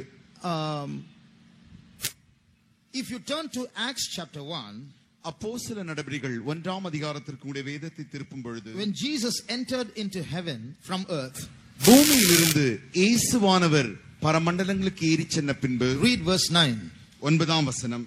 இவைகளை அவர் சொன்ன பின்பு அவர்கள் பார்த்து கொண்டிருக்கையில் உயர எடுத்துக்கொள்ளப்பட்டார். அவர்கள் கண்களுக்கு மறைவாக ஒரு மேகம் அவரை எடுத்துக்கொண்டது. And when he had spoken these things, while they beheld, he was taken up, and a cloud received him out of their sight. So here we see they saw him ascending into heaven. Suddenly a cloud came and then received him, and then he disappeared. அவர் அப்படி சென்று கொண்டிருந்த பொழுது அவர்கள் பார்த்து கொண்டிருக்கையில் அவர் உயர எடுத்துக் கொள்ளப்பட்டார். அவர்கள் கண்களுக்கு முன்பாக மறைவாக ஒரு மேகம் வந்து அப்படி மறைத்து அவரை எடுத்துக்கொண்டது. So that cloud was a portal, a door into the other dimension. ஆகையினாலே இந்த மேகமானது அந்த மற்ற பரிமாணத்தின் அந்த திறவு கதவாய் இருக்கிறது. Now, what I'm going to tell you is not doctrine or truth. I'm just giving you food for thought. நான் சொல்லுகிற இந்த காரியமானது உபதேசமோ சத்தியமோ அல்ல, உங்களுடைய சிந்தனைக்கு உணவாய் தர விரும்புகிறேன். What if there are more than 4 dimensions? 4 பரிமாணங்களுக்கும் அதிகமாய் இருக்குமே ஆகில் என்ன நடக்கும்? There might be more than 4 dimensions. 4 பரிமாணங்களுக்கு மேலாக காணப்படலாம். There is a theory called string theory where they say there are 10 dimensions in the universe. String theory என்கிறதான ஒரு string theory என்கிறதான ஒரு தத்துவம் உண்டு. அதிலே 10 பரிமாணங்களுக்கு மேலாக இருக்கிறது என்று அவர்கள் சொல்லுகிறார்கள். 10 dimensions. 10 பரிமாணங்கள். So suppose there is a 4th dimension. உதாரணமாக 4ஆம் பரிமாணம் இருக்குமே ஆகில், where you disappear from the 3rd dimension நீங்கள் இந்த 3வது பரிமாணத்திலிருந்து மறைந்து போகும் பொழுது and enter into the 4th dimension. 4வது பரிமாணத்திற்குள் பிரவேசித்து, suppose there's a 5th dimension. அங்கே ஒரு 5வது பரிமாணம் இருக்குமே ஆகில், you disappear from the 4th dimension and enter into the 5th dimension. நீங்கள் 4வது பரிமாணத்திலிருந்து மறைந்து 5வது பரிமாணத்திற்குள்ளாய் செல்கிறீர்கள். suppose there's another 6th dimension where you disappear from the 5th and enter into the 6th. 6வது பரிமாணம் இருக்குமே ஆகில் 5வது பரிமாணத்தில் நீங்கள் மறைந்து இப்பொழுது 6வது பரிமாணத்திற்குள்ளாய் பிரவேசிக்கிறீர்கள். maybe entering into new earth, new heaven, new Jerusalem and Zion might be entering it from one dimension into another. ஒருவேளை நீங்கள் புதிய வானம், புதிய பூமி, புதிய எருசலேம், சியோன் என்கிறதான இடத்திற்கு ஒரு பரிமாணத்திற்கு மறு பரிமாணத்திற்கு அப்படி மறைந்து மாறி போகிறதா இருக்கலாம். and every dimension you enter in and look in it, so beautiful, so new, everything has to be redefined. ஒவ்வொரு பரிமாணத்திற்குள்ளாய் பிரவேசிக்க எல்லாமே மிக அழகாக மிக புதிதாய் காணப்படும். வார்த்தைகளால் சொல்லவே முடியாது. We cannot say things for sure, but one thing Jesus said, one thing the Bible says, what God has prepared for us, this heart has not imagined. ஆனால் இது நிச்சயம் என்று நாங்கள் சொல்ல நிச்சயமாய் உங்களுக்கு நான் நிரூபிக்க முடியாமல் போனாலும் தேவன் தம்முடைய வாசனத்தினால் சொல்லி இருக்கிற காரியம் என்னவென்றால், தேவன் தம்மில் அன்பு கூறுவர்களுக்கு ஆயத்தம் பண்ணினவர்களை அவைகள் ஒன்றும் கூட இருதயத்தில் கூட அவர்களுக்கு தோன்றவில்லை. So what is in heaven is beyond human imagination. ஆகையினாலே பரலோகத்தில் இருக்கிற காரியங்கள் மனிதனுடைய சிந்தைக்கும் அப்பாற்பட்டதாய் இருக்கிறது. When we go to heaven, நாம் பரலோகத்திற்கு போன பின்பு and we will look around heaven, நாம் பரலோகத்தை சுற்றி பார்க்கும் பொழுது I don't think we'll do much talking. நான் நினைக்கிறேன் அங்கே போய் நாம் அதிகமாய் பேச போகிறதில்லை. Because what we see will overwhelm us so much that we won't have words to say for the first few thousand years. நான் என்ன நினைக்கிறேன் என்றால் பரலோகத்திலே போய் நாம் அந்த பார்க்கிற மாத்திரத்தில் அந்த காரியங்களின் ஆச்சரியங்களும் அதிசயங்கள் யாவும் அப்படியே நம்மை திகைத்து போக வைத்து ஆயிரக்கணக்கான ஆண்டுகள் வார்த்தைகளாலே நாம் பேச முடியாத அளவிற்கு அப்படியே திகைக்க போகிறோம். This being so, அப்படி என்றால் how do we get to heaven? நாம் பரலோகத்திற்கு எப்படி செல்ல முடியும்? What religion do we follow to get to heaven? பரலோகத்திற்கு செல்லும்படி நாம் எந்த மதத்தை பின்பற்றுவது? I told you a little while ago that all our goodness is not good enough to get to heaven. நான் ஏற்கனவே உங்களுக்கு சொன்னேன், நம்முடைய நன்மைகள் யாவும் பரலோகத்திற்கு செல்லக்கூடிய அந்த தகுதியுள்ள நன்மைகளே அல்ல. I read a saying a few months ago. கொஞ்ச மாதங்களுக்கு முன்பாக இப்படி சொன்னதை நான் என்னுடைய காதினால் கேட்டிருக்கிறேன். I read. நான் வாசித்திருக்கிறேன்.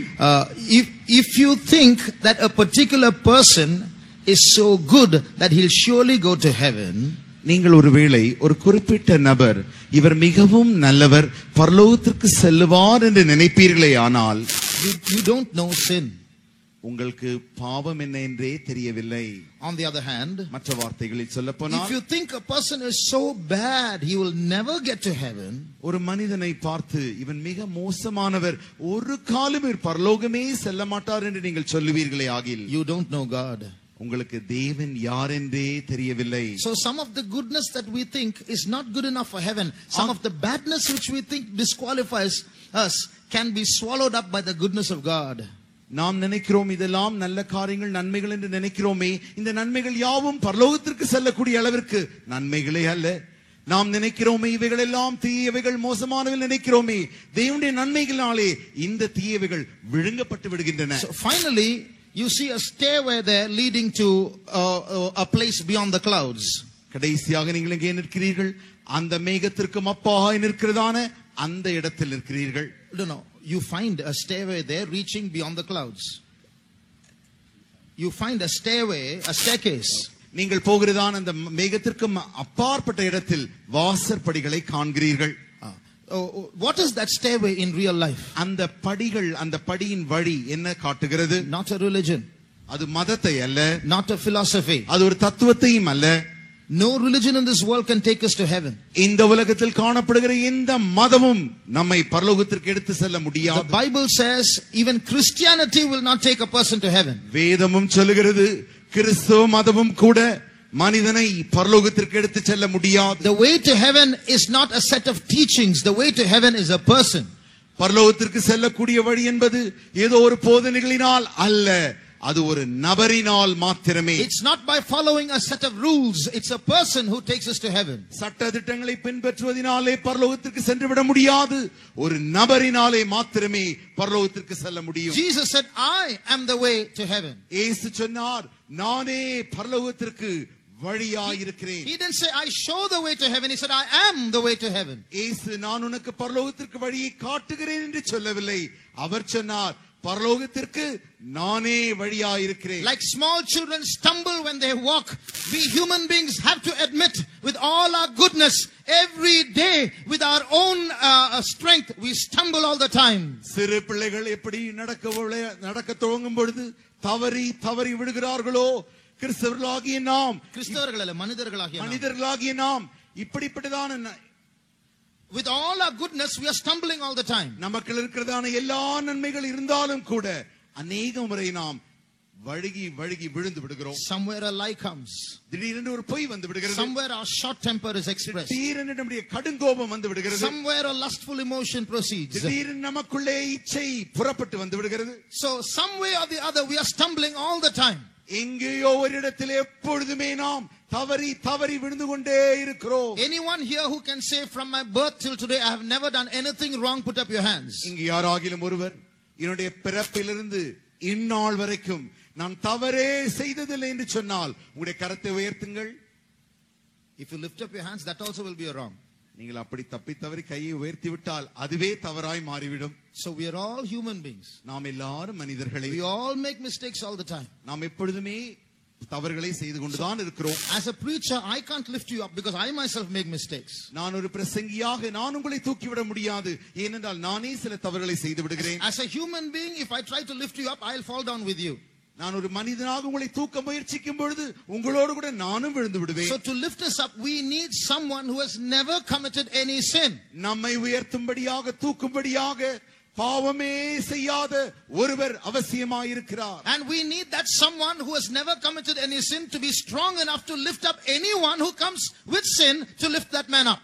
எந்த மனிதனும் பாவத்தோடு கூட அவரிடத்தில் வருவாரேயாகில் அந்த மனிதனை தூக்கும்படியாக அப்படி பாவமில்லாத பலமுள்ள ஒரு நபர் அவசியம். He should be able to lift up all mankind. If all mankind comes to him and says save me, முழு மனித குலமும் அவரிடத்தில் வந்து எங்களை ரட்சியும் என்று சொல்லும் பொழுது முழு மனித குலத்தையும் தூக்கக்கூடிய பலனுள்ளவராக இருக்க வேண்டும். Not only that, அது மாத்திரமல்ல, that man who has never sinned, பாவமே செய்யாத அந்த நபர், that man who has the capacity to lift up anyone who comes to him, அவரிடத்தில் வருகிற எவரையும் தூக்கக்கூடிய அந்த மனிதர் must also bear the punishment of all the sins that a man has already committed till then.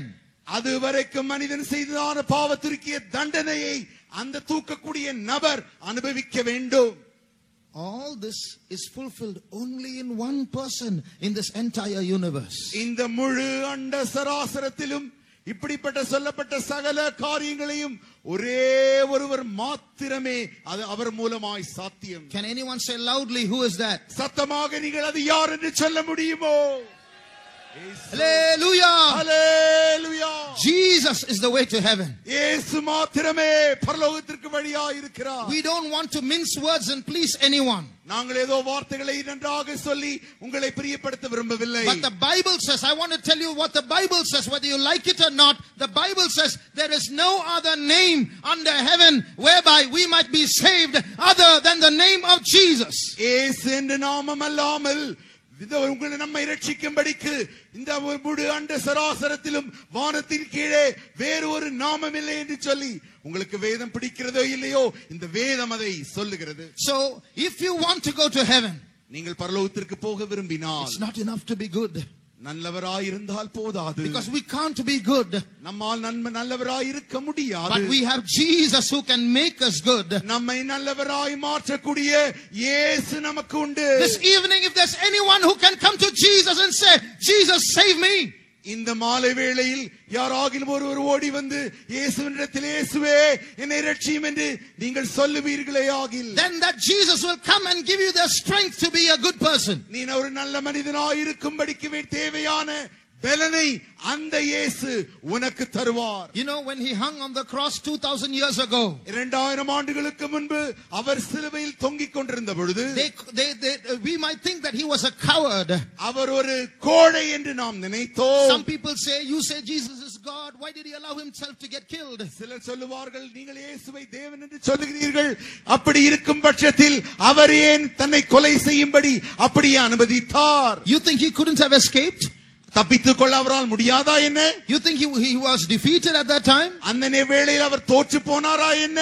If he wanted to, from his crucified state, he could have come right down and settled down on the ground. அப்படி செய்ய வேண்டும் என்றிருந்தால் அந்த சிலுவையில் அறையப்பட்ட அந்த வேளையில் தானே அவன் நேராய் வந்து காரியங்களை செய்திருக்க முடியும். If he wanted to do magic, he would have done magic. அங்கே அவர் ஒரு மந்திரத்தை வித்தை செய்திருக்க வேண்டும் என்றால் வித்தையை செய்திருக்கலாம். As he hung on the cross, அப்படி அவர் சிலுவையில் தொங்கிக் கொண்டிருந்த பொழுது he could have said 1 2 3 and he would have just come there in front of the cross with the cross 5 feet behind him, still airborne and the nails inside him.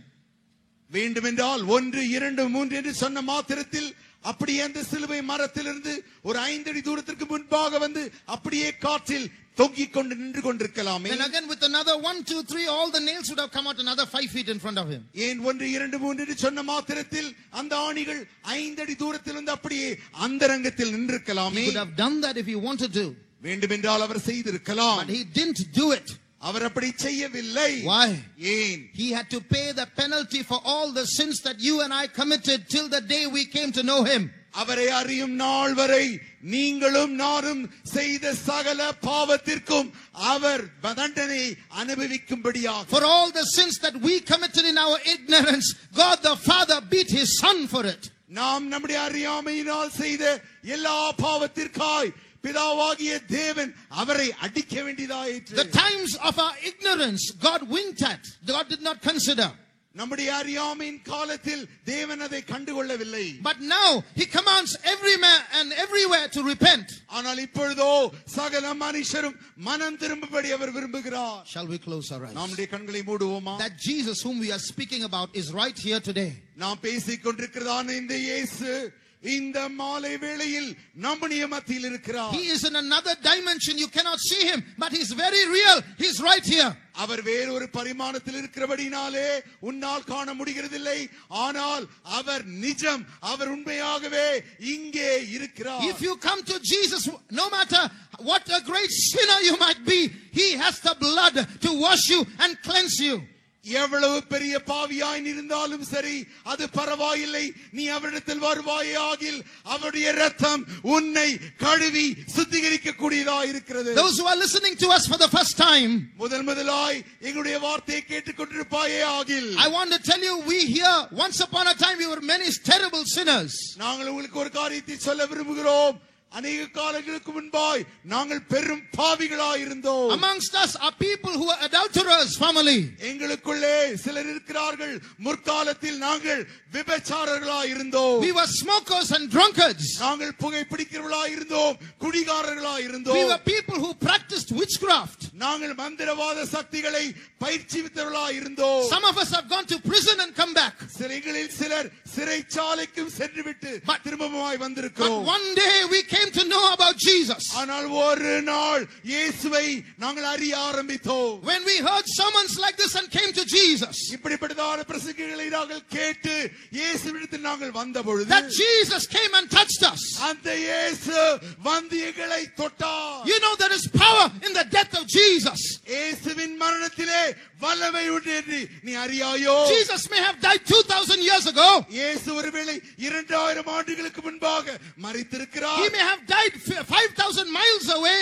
5000 mile தூரத்திற்கு அப்பால் அவர் மரித்திருக்கிறார். But the power of the death of Jesus is effective here even today. ஆனால் அந்த இயேசுவின் மரணத்தின் வல்லமை இன்றைக்கும் இங்கேயும் வல்லமை உள்ளதாய் இருக்கிறது. Brother, sister, சகோதரி சகோதரியே, is there any sin that is troubling your life? உன்னுடைய வாழ்க்கையில் ஏதாவது ஒரு பாவம் என்னை பிரச்சனைக்குள்ளாய் தீர்த்து Is கொண்டிருக்கிறதோ? there any problem in your life that cannot be solved by any human being? எந்த மனுஷனாலும் தீர்க்கப்படக்கூடாத அளவிற்கு இருக்கிற பெரிய பிரச்சனை உன்னுடைய வாழ்க்கையில் இருக்கிறதோ? We beseech you, we beg you, try Jesus once in your life. உங்களிடத்தில் நாங்கள் கெஞ்சி வேண்டி கேட்டுக்கொள்கிறோம், உங்களுடைய வாழ்க்கையை ஒரு முறை இயேசுவுக்கு அர்ப்பணிக்க மாட்டாய். Don't walk away from this place. The solution is here. இங்கிருந்து நீ போய்விட வேண்டாம். உனக்கு வேண்டிய தீர்வு இங்கே இருக்கிறது. Because Jesus is here. ஏனென்றால் இயேசு இங்கே இருக்கிறார். He saved me.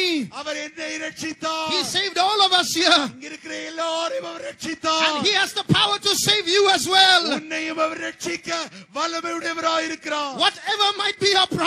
இந்த பிரச்சனை எதுவாக இருந்தாலும் சரி. You may be a victim of witchcraft. நீ ஒருவேளை மந்திர சக்திகளுக்கு நீ பலியாய் போயிருக்கலாம். You may be a slave to sin. பாவத்திற்கு நீ அடிமையாய் இருக்கலாம். Maybe you're having a quarrel in your home and no one is able to solve it. உன்னுடைய வீட்டிலே பிரச்சனையும் போராட்டமும் சண்டையும் இருக்கலாம். யாருமே தீர்க்க கூடாத அளவிற்கு இருக்கலாம். Maybe this week you're going to file a divorce and your family life is going to come to an end. ஒருவேளை இந்த வாரம் நீ விவாகரத்து செய்ய வேண்டும் என்று தீர்மானம் செய்திருக்கலாம். Maybe you feel that you're going to end your life. You're fed up of living. உன் வாழ்க்கையே சலித்து போய் வாழ்க்கை முடித்துக் கொள்ளலாம் என்று நீ நினைத்துக் கொண்டிருக்கலாம். In the name of Jesus, இயேசுவின் நாமத்தில் we command an end to that problem. அந்த பிரச்சனைக்கு ஒரு முடிவை நாங்கள் கட்டளையிடுகிறோம். In the name of Jesus, இயேசுவின் நாமத்தில் we command the blood of Jesus to touch you. இயேசுவின் இரத்தத்தை உன்னை தொடும்படியா நாங்கள் கட்டளையிடுகிறோம். In the name of Jesus, இயேசுவின் நாமத்தில் we command that demon that is troubling your life to leave you. உன்னுடைய வாழ்க்கையில் போராடி பிரச்சனை கொடுத்து கொண்டிருக்கிற அந்த பொல்லாத பிசாசை வெளியே போகும்படி கட்டளையிடுகிறோம். He spake and it was done. He commanded and it stood fast. அவர் சொல்ல ஆகும், அவர் கட்டளையிட நிற்கும். No demon can stand before the presence of Jesus Christ. இயேசுவின் வல்லமைக்கு முன்பாய் ஒரு பொல்லாத வல்லமை நிற்க முடியாது. Today we are going to give room to the Spirit of God in our life. இன்றைக்கு நாம் நம்முடைய வாழ்க்கையில் இயேசு கிறிஸ்துவின் வல்லமைக்கு இடம் கொடுக்க போகிறோம். As we get filled with the Spirit of God, தேவனுடைய ஆவியினால் நிரப்பப்படும் பொழுது I believe the power of Jesus is going to touch some people here. இயேசு கிறிஸ்துவின் வல்லமை இங்கே இருக்கிற சிலரை தொட போகிறது. You are not going to go back as you are. நீ இருக்கிறவனமாய் திரும்பி செல்ல போகிறதில்லை. You know my Jesus is an almighty God. உனக்கு தெரியும் என்னுடைய இயேசு சர்வ வல்லமை உள்ள தேவன். How many of you believe Jesus is almighty? எத்தனை பேர் விசுவாசிக்கிறீர்கள் இயேசு சர்வ வல்லமை உள்ள தேவன்? Let the power of Jesus flow from you now. இயேசுவின் வல்லமை உன்னிலிருந்து புறப்படட்டும். Some people are bound in this place. இந்த இடத்தில் சிலர் கட்டப்பட்டிருக்கிறார்கள். They are going to be free now in Jesus' name. இயேசுவின் நாமத்தில் அவர்கள் இன்னைக்கு விடுவிக்கப்பட போகிறார்கள். Some demons are going to flee from this place in Jesus' name. இயேசுவின் நாமத்தில் இந்த இடத்திலிருந்து பொல்லாத வல்லமைகள் ஓடி போக போகின்றன. Some people's shackles are going to be loosed in Jesus' name. இயேசுவின் நாமத்திலே சிலருடைய விலங்குகள் கட்டவிழ்க்கப்பட போகிறது. I can feel the presence of God. தேவனுடைய சமூகத்தை நான் உணர முடிகிறது. How many can feel the presence of God? எத்தனை பேரால் தேவ சமூகத்தை உணர முடிகிறது? Jesus is real. இயேசு நிஜமாய் இருக்கிறார். Heaven is real. பரலோகம் நிஜமாய் இருக்கிறது. Hell is real. இந்த நரகம் நிஜமாய் இருக்கிறது. But you don't have to go to hell, dear brother, dear sister. அருமையான சகோதரி சகோதரியே, நீ நரகத்துக்கு போக வேண்டிய அவசியம் இல்லை. தேவனுடைய பிள்ளையே, நரகம் நிஜமானதா இருக்கலாம், பிசாசு நிஜமானதா இருக்கலாம், பில்லி சூன்யம் நிஜமானதா இருக்கலாம். எல்லாவற்றிலிருந்தும் ரட்சிக்க ஒரு பெரிய தேவனை நாங்கள் அறிமுகப்படுத்துகிறோம். வானத்திலும் பூமியிலும் சர்வ அதிகாரம் உள்ள தேவன் நம்மத்தில் அவர் நடந்து கொண்டிருக்கிறார். விசுவாசிக்கிறவர்கள் தேவனுடைய மகிமையை காண போகிறீர்கள். இந்த நேரத்தில் உங்களை கட்டி வைத்திருக்கிறதான அந்தகாரத்தின் வல்லமைகள் இயேசுவின் பரிசுத்த நாமத்தில் நிர்மூலமாக்கப்படுகிற போகிறது. பெந்தேகோஸ்தே ஜனமே, தேவனுடைய ஆவியானவருக்கு இடம் கொடுப்போமாக. ஆவியானவர் நம்மத்தில் அசைவாடும் பொழுது, நமக்குள் எழுந்தருளும் பொழுது அந்தகாரத்தின் வல்லமைகள் நிர்மூலமாக்கப்பட போகிறது. இப்பொழுது ஒரு விடுதலை கிரியையை கர்த்தர் நடப்பிக்க போகிறார். Thank you Jesus, thank you Jesus.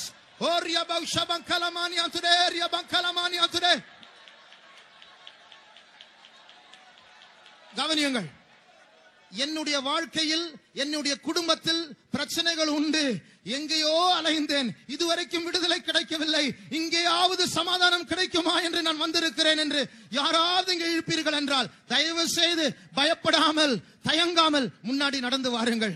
இயேசு உங்களை விடுவிக்க போகிறார். இங்க யாராவது இருந்தால், நீங்கள் தெருவில் நின்று கொண்டிருந்தாலும், நீங்கள் தெருவுக்கு அந்த பக்கம் நின்று கொண்டிருந்தாலும், தயவு செய்து இங்க வாருங்கள். இந்த சந்தர்ப்பத்தை நழுவ விட வேண்டாம். இயேசு உங்களை தொட போகிறார். யார் வந்தாலும் வராவிட்டாலும் நீங்கள் இயேசுவை நம்பி வாருங்கள். இயேசு உங்களை தொட போகிறார். எத்தனையோ நாட்களாய் இருந்த கட்டுகள் அறுக்கப்பட போகிறது. ஏனென்றால் பரிசுத்தவான்கள் இயேசுவின் நாமத்தில் உங்கள் தலையின் மேல் கைகளை வைத்து ஜெபிக்க போகிறார்கள். விடுவிக்கிற கர்த்தர் உங்களை ரட்சிக்க போகிறார். யாராயிருந்தாலும் சரி, எந்த மதத்தை சேர்ந்தவர்களா இருந்தாலும் சரி, இயேசு உங்களை நேசிக்கிறார். அவரை நம்பி வாருங்கள். விடுவிக்கிற அவருடைய கரம் இன்றைக்கு இந்த இடத்தில் நீட்டப்பட்டிருக்கிறது. இன்றைக்கு நீ விசுவாசத்தோடு தேவனுடைய மகிமையை காண போகிறீர்கள். வாருங்கள், வந்து கொண்டே இருங்கள். Thank you Jesus, we praise, we praise, we praise Jesus. Thank you Lord, we thank you Jesus, we praise you Lord. Thank you Jesus, we praise, we praise, we praise you Jesus. Thank you Jesus, we praise you Lord. Thank you Lord. வாருங்கள் வாருங்கள், பயப்பட வேண்டாம். வந்து கொண்டு இருக்கிறார்கள். நீங்கள் யாராயிருந்தாலும் சரி, எப்படிப்பட்ட மதத்தை சேர்ந்தவர்களா இருந்தாலும் சரி, இயேசு உங்களை நேசிக்கிறார். இயேசு கிறிஸ்தவர்களை மாத்திரம் நேசிக்கிற தேவன் அல்ல, முழு உலகத்திற்காக, எல்லா மனுஷருக்காக அவர் ரத்தம் சிந்தினதான தேவன். அவரை நம்பி வாருங்கள். அவரை நம்பி வந்தால் வெட்கப்பட்டு போவதில்லை. உலக இன்பம் நம்பாதே நம்பாதே, அது நிச்சயாவும் அழியும். உன் ஜீவன் போகும் நாளிலே நாளிலே காசும் கூட இயேசுராஜன் வருவார். இயேசுராஜன் வருவார். இன்னும் கொஞ்சம் நேரம் தான் மோட்சலோகம் சேர்ந்திடுவோம். இயேசுராஜன் வருவார். இன்னும் கொஞ்சம் நேரம் மோட்சலோகம் சேர்ந்திடுவோம். தேவன் வெள்ளம் ஓடுதே ஓடுதே கல்வாரி மலைதனிலே, உன் பாவம் நீங்கி போகுமே போகுமே அவசானம் செய்வதாலே. இயேசுராஜன் வருவார். இன்னும் கொஞ்சம் நேரம் தான் மோட்சலோகம். தேவ சபையே, கைகளை தட்டி ஆண்டவரை உயர்த்தி பாடுவோமாக. நாம் ஆண்டவரை உயர்த்த உயர்த்த அவருடைய வல்லமை இங்க ஜெபத்திற்கு வந்தா இருக்கிறதா ஜனங்களை தொட போகிறது. என்னையும் நேசர் ஏற்றுக்கொண்டாரே, ஓ பாவினியும் ஓடிவா ஓடிவா, தேவாசீர்வாதம் பெறுவா. இயேசுராஜன் வருவார். இன்னும் கொஞ்சம் நேரம் தான். இயேசுராஜன் வருவார். இன்னும் கொஞ்சம் நேரம் தான் மோட்சலோகம் சேர்ந்திடுவோம்.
Hallelujah, hallelujah, hallelujah. Praise the Lord, praise the Lord. Hallelujah, hallelujah, hallelujah, hallelujah, hallelujah, hallelujah. Amen, amen, amen, amen. Praise the Lord, barakatulabanya. Oh, ribakatula barakatula. இன்னும் கொஞ்சம் நேரம் தான் மோட்சலோகம் சேர்ந்திடுவோம். இயேசுராஜன் வருவார், இன்னும் கொஞ்சம் நேரம் தான் மோட்சலோகம் சேர்ந்திடுவோம்.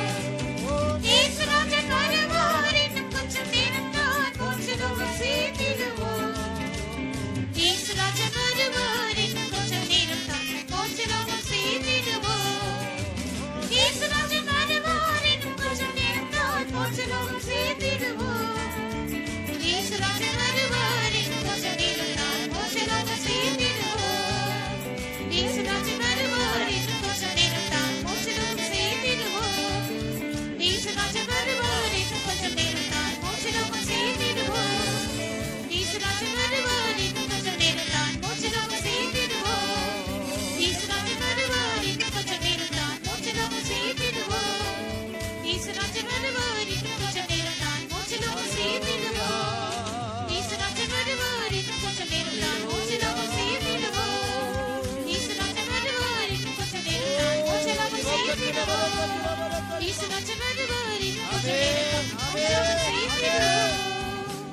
Barakatula barakatula barakatula. Jabakarabakaturi bikatula barakatula baunya. Hallelujah, hallelujah, hallelujah. Hallelujah, hallelujah, hallelujah. The Vedabada Kutan Mudal Kuta the Katara Sirvetial Katari Stotri. For the Lord having blessed the first day of this series of Bible studies, let's praise God. Praise the Lord, praise the Lord, praise the Lord, praise the Lord, praise the Lord, praise the Lord, praise the Lord, praise the Lord, praise the Lord, praise the Lord, praise the Lord, praise the Lord, praise the Lord. பரலோகம் எப்படி இருக்கும் என்று விளங்கிக் கொள்ள கர்த்தர் நமக்கு உதவி செய்தபடியால் கர்த்தரை ஸ்தோத்திரிப்போம். God enabled us to understand how heaven will be, therefore let's praise Him. Praise the Lord, praise the Lord, praise the Lord, praise the Lord, praise the Lord, praise the Lord, praise the Lord, praise the Lord, praise the Lord, praise the Lord, praise the Lord, praise the Lord, praise the Lord, praise the Lord, praise the Lord, praise the Lord, praise the Lord, praise the Lord, praise the Lord. ஒரு சலிப்பில்லாத ஏமாற்றமில்லாத ஒரு இடம் என்று கர்த்தர் நம்மை விளங்கிக் கொள்ள முடியாய் உதவி செய்தபடியால் கர்த்தரை ஸ்தோத்திரிப்போம். God enabled us to understand that it's a place without boredom, a place without disappointment, therefore let's praise Him. Praise the Lord, praise the Lord, praise the Lord, praise the Lord, praise the Lord, praise the Lord, praise the Lord, praise the Lord, praise the Lord, praise the Lord, praise the Lord, praise the Lord, praise the Lord, praise the Lord, praise the Lord, praise the Lord, praise the Lord. பரலோகத்துக்கு செல்லுகிற ஒவ்வொருடைய எழுச்சிகளையும் பரலோகம் திருப்திப்படுத்தக்கூடியதாக இருக்கிறது. Heaven is able to satisfy the emotions, the longings of all those who enter there. Therefore, let's praise Him. Praise the Lord, praise the Lord, praise the Lord, praise the Lord, praise the Lord, praise the Lord, praise the Lord, praise the Lord, praise the Lord, praise the Lord, praise the Lord, praise the Lord, praise the Lord, praise the Lord, praise the Lord, praise the Lord, praise the Lord, praise the Lord, praise the Lord. ஆச்சரியப்படக்கூடியதான காரியத்தை நாம் அங்கு பார்ப்போம். அதிசயப்படக்கூடியதான காரியத்தை நாம் அங்கு பார்ப்போம். We are going to see things which surprise us there. We are going to see things which make us wonder there. With that faith, let us all praise God. Praise the Lord, praise the Lord, praise the Lord, praise the Lord, praise the Lord, praise the Lord, praise the Lord, praise the Lord, praise the Lord, praise the Lord, praise the Lord, praise the Lord, praise the Lord, praise the Lord, praise the Lord, praise the Lord. அமரியாத எத்தனையோ காரியங்களை அறிந்து கொள்ள முடியாத ஒரு வாஞ்சை நமக்கு பரலோகத்திலே உண்டாம். அதற்காக கர்த்தரை ஸ்தோத்திரிப்போம். We have a longing to know the unknown things in heaven, therefore let us praise Him. Praise the Lord, praise the Lord, praise the Lord, praise the Lord, praise the Lord, praise the Lord, praise the Lord, praise the Lord, praise the Lord, praise the Lord, praise the Lord, praise the Lord, praise the Lord, praise the Lord, praise the Lord, praise the Lord. இந்த பூமியிலே பதில் கிடைக்காத எத்தனையோ கேள்விகளுக்கு பரலோகத்திலே இயேசு எல்லா பதிலும் தரப்போகிறார். நம்முடையால் அவரை ஸ்தோத்திரிப்போம். For all the unanswered questions on earth, Jesus is going to answer them in heaven. Therefore, let's all praise Him. Praise the Lord, praise the Lord, praise the Lord, praise the Lord, praise the Lord, praise the Lord, praise the Lord, praise the Lord, praise the Lord, praise the Lord, praise the Lord, praise the Lord, praise the Lord, praise the Lord, praise the Lord, praise the Lord, praise the Lord, praise the Lord. எந்தவித பழமையோ இல்லாமல் எல்லாம் புதிதாய் நாம் காண போகிறோம். ஆனபடியால் கர்த்தரை ஸ்தோத்திரிப்போம். There's going to be nothing old there. We are going to see everything in its newness. Therefore, let's praise Him. Praise the Lord, praise the Lord, praise the Lord, praise the Lord, praise the Lord, praise the Lord, praise the Lord, praise the Lord, praise the Lord, praise the Lord, praise the Lord, praise the Lord, praise the Lord, praise the Lord, praise the Lord, praise the Lord. வார்த்தைகளால் வர்ணிக்க முடியாத சந்தோஷத்தினால் நாம் நிரப்பப்பட போகிறோம். ஆனபடியால் அவரை ஸ்தோத்திரிப்போம். We are going to be filled with joy which we cannot describe with words. Therefore, let's praise Him. Praise the Lord, praise the Lord, praise the Lord, praise the Lord, praise the Lord, praise the Lord, praise the Lord, praise the Lord, praise the Lord, praise the Lord, praise the Lord, praise the Lord. இந்த பரலோகம் செல்வதற்கு இயேசுவே நம்முடைய வழியாக இருக்கிறார். ஆனபடியால் அவரை ஸ்தோத்திரிப்போம். Jesus Himself is the way for us to go to heaven. Therefore, let us praise Him. Praise the Lord, praise the Lord, praise the Lord, praise the Lord, praise the Lord, praise the Lord, praise the Lord, praise the Lord, praise the Lord, praise the Lord, praise the Lord, praise the Lord. அவர் விசுவாசிக்கிற ஒவ்வொருவரையும், அவருடைய வார்த்தை விசுவாசிக்கிற ஒவ்வொருவரையும் அவர் பரலோகத்துக்கு கொண்டு போய் சேர்ப்பார். அந்த விசுவாசத்தோடு நாம் கர்த்தரை ஸ்தோத்திரிப்போம். All those who believe Him, all those who believe His word, He will certainly take them all to heaven. With that faith, let's praise God. Praise the Lord, praise the Lord, praise the Lord, praise the Lord, praise the Lord, praise the Lord, praise the Lord, praise the Lord, praise the Lord, praise the Lord, praise the Lord, praise the Lord, praise the Lord. இந்த மாலை வேளையில் கர்த்தர் நம்முடைய மத்தியில் நடப்பித்த எல்லா விடுதலையின் கிரியைகளுக்காய் கர்த்தரை ஸ்தோத்திரிப்போம். For all the work of deliverance the Lord has wrought in our midst this evening, let us praise Him. Praise the Lord, praise the Lord, praise the Lord, praise the Lord, praise the Lord, praise the Lord, praise the Lord, praise the Lord, praise the Lord, praise the Lord, praise the Lord, praise the Lord. கர்த்தர் நம்முடைய மத்தியில் நடப்பித்த எல்லா ரட்சிப்பின் வேலைக்காய் கர்த்தரை ஸ்தோத்திரிப்போம். For all the work of salvation the Lord has done in our midst, let's praise Him. Praise the Lord, praise the Lord, praise the Lord, praise the Lord, praise the Lord, praise the Lord, praise the Lord, praise the Lord.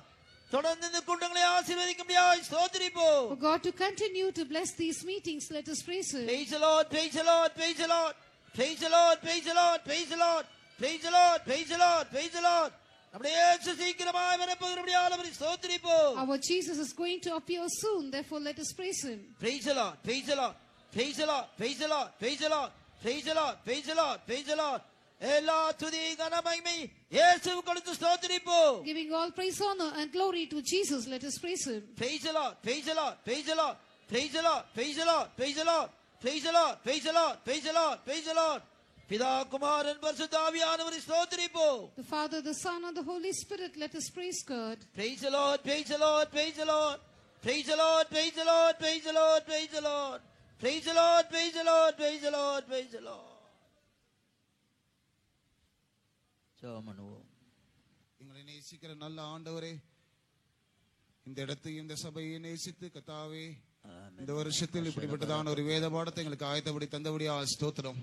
நீ நல்லவர், நீ மாறாதவர் ஆண்டவரே, நீ நித்தியத்துக்குரியவர் ஆண்டவரே, நீர் இன்றைக்கும் ஜீவிக்கிறீர் என்பதை இந்த சாயங்கால வேளையில் கர்த்தர் திருஷ்டாந்தப்படுத்திக் கொண்டிருந்தபடியா ஸ்தோத்திரம். கர்த்தாவே, பரலோகம் நரகம் என்கிறதான சத்தியத்தை கர்த்தர் எங்கள் மத்தியில் கர்த்தாவே வெளிப்படுத்தி தந்த சத்தியங்களுக்காய் ஸ்தோத்திரம். கர்த்தாவே ஆண்டவரே, நீர் நிஜமானவர் என்பதையும் ஆண்டவரே மரணத்துக்கு பின்பாக வாழ்க்கை உண்டு என்பதையும் கர்த்தர் இந்த சாயங்கால வேளையில் கர்த்தர் எங்களோடு தெளிவாய் பேசினபடியா ஸ்தோத்திரம். கர்த்தாவே, மரணத்துக்கு பிற்பாடு நித்தியமாய் நாங்கள் வாழப்போகிறதான அந்த வாழ்க்கையை குறித்து கர்த்தாவே எங்களோடு பேசின தயவுக்காய் ஸ்தோத்திரம்.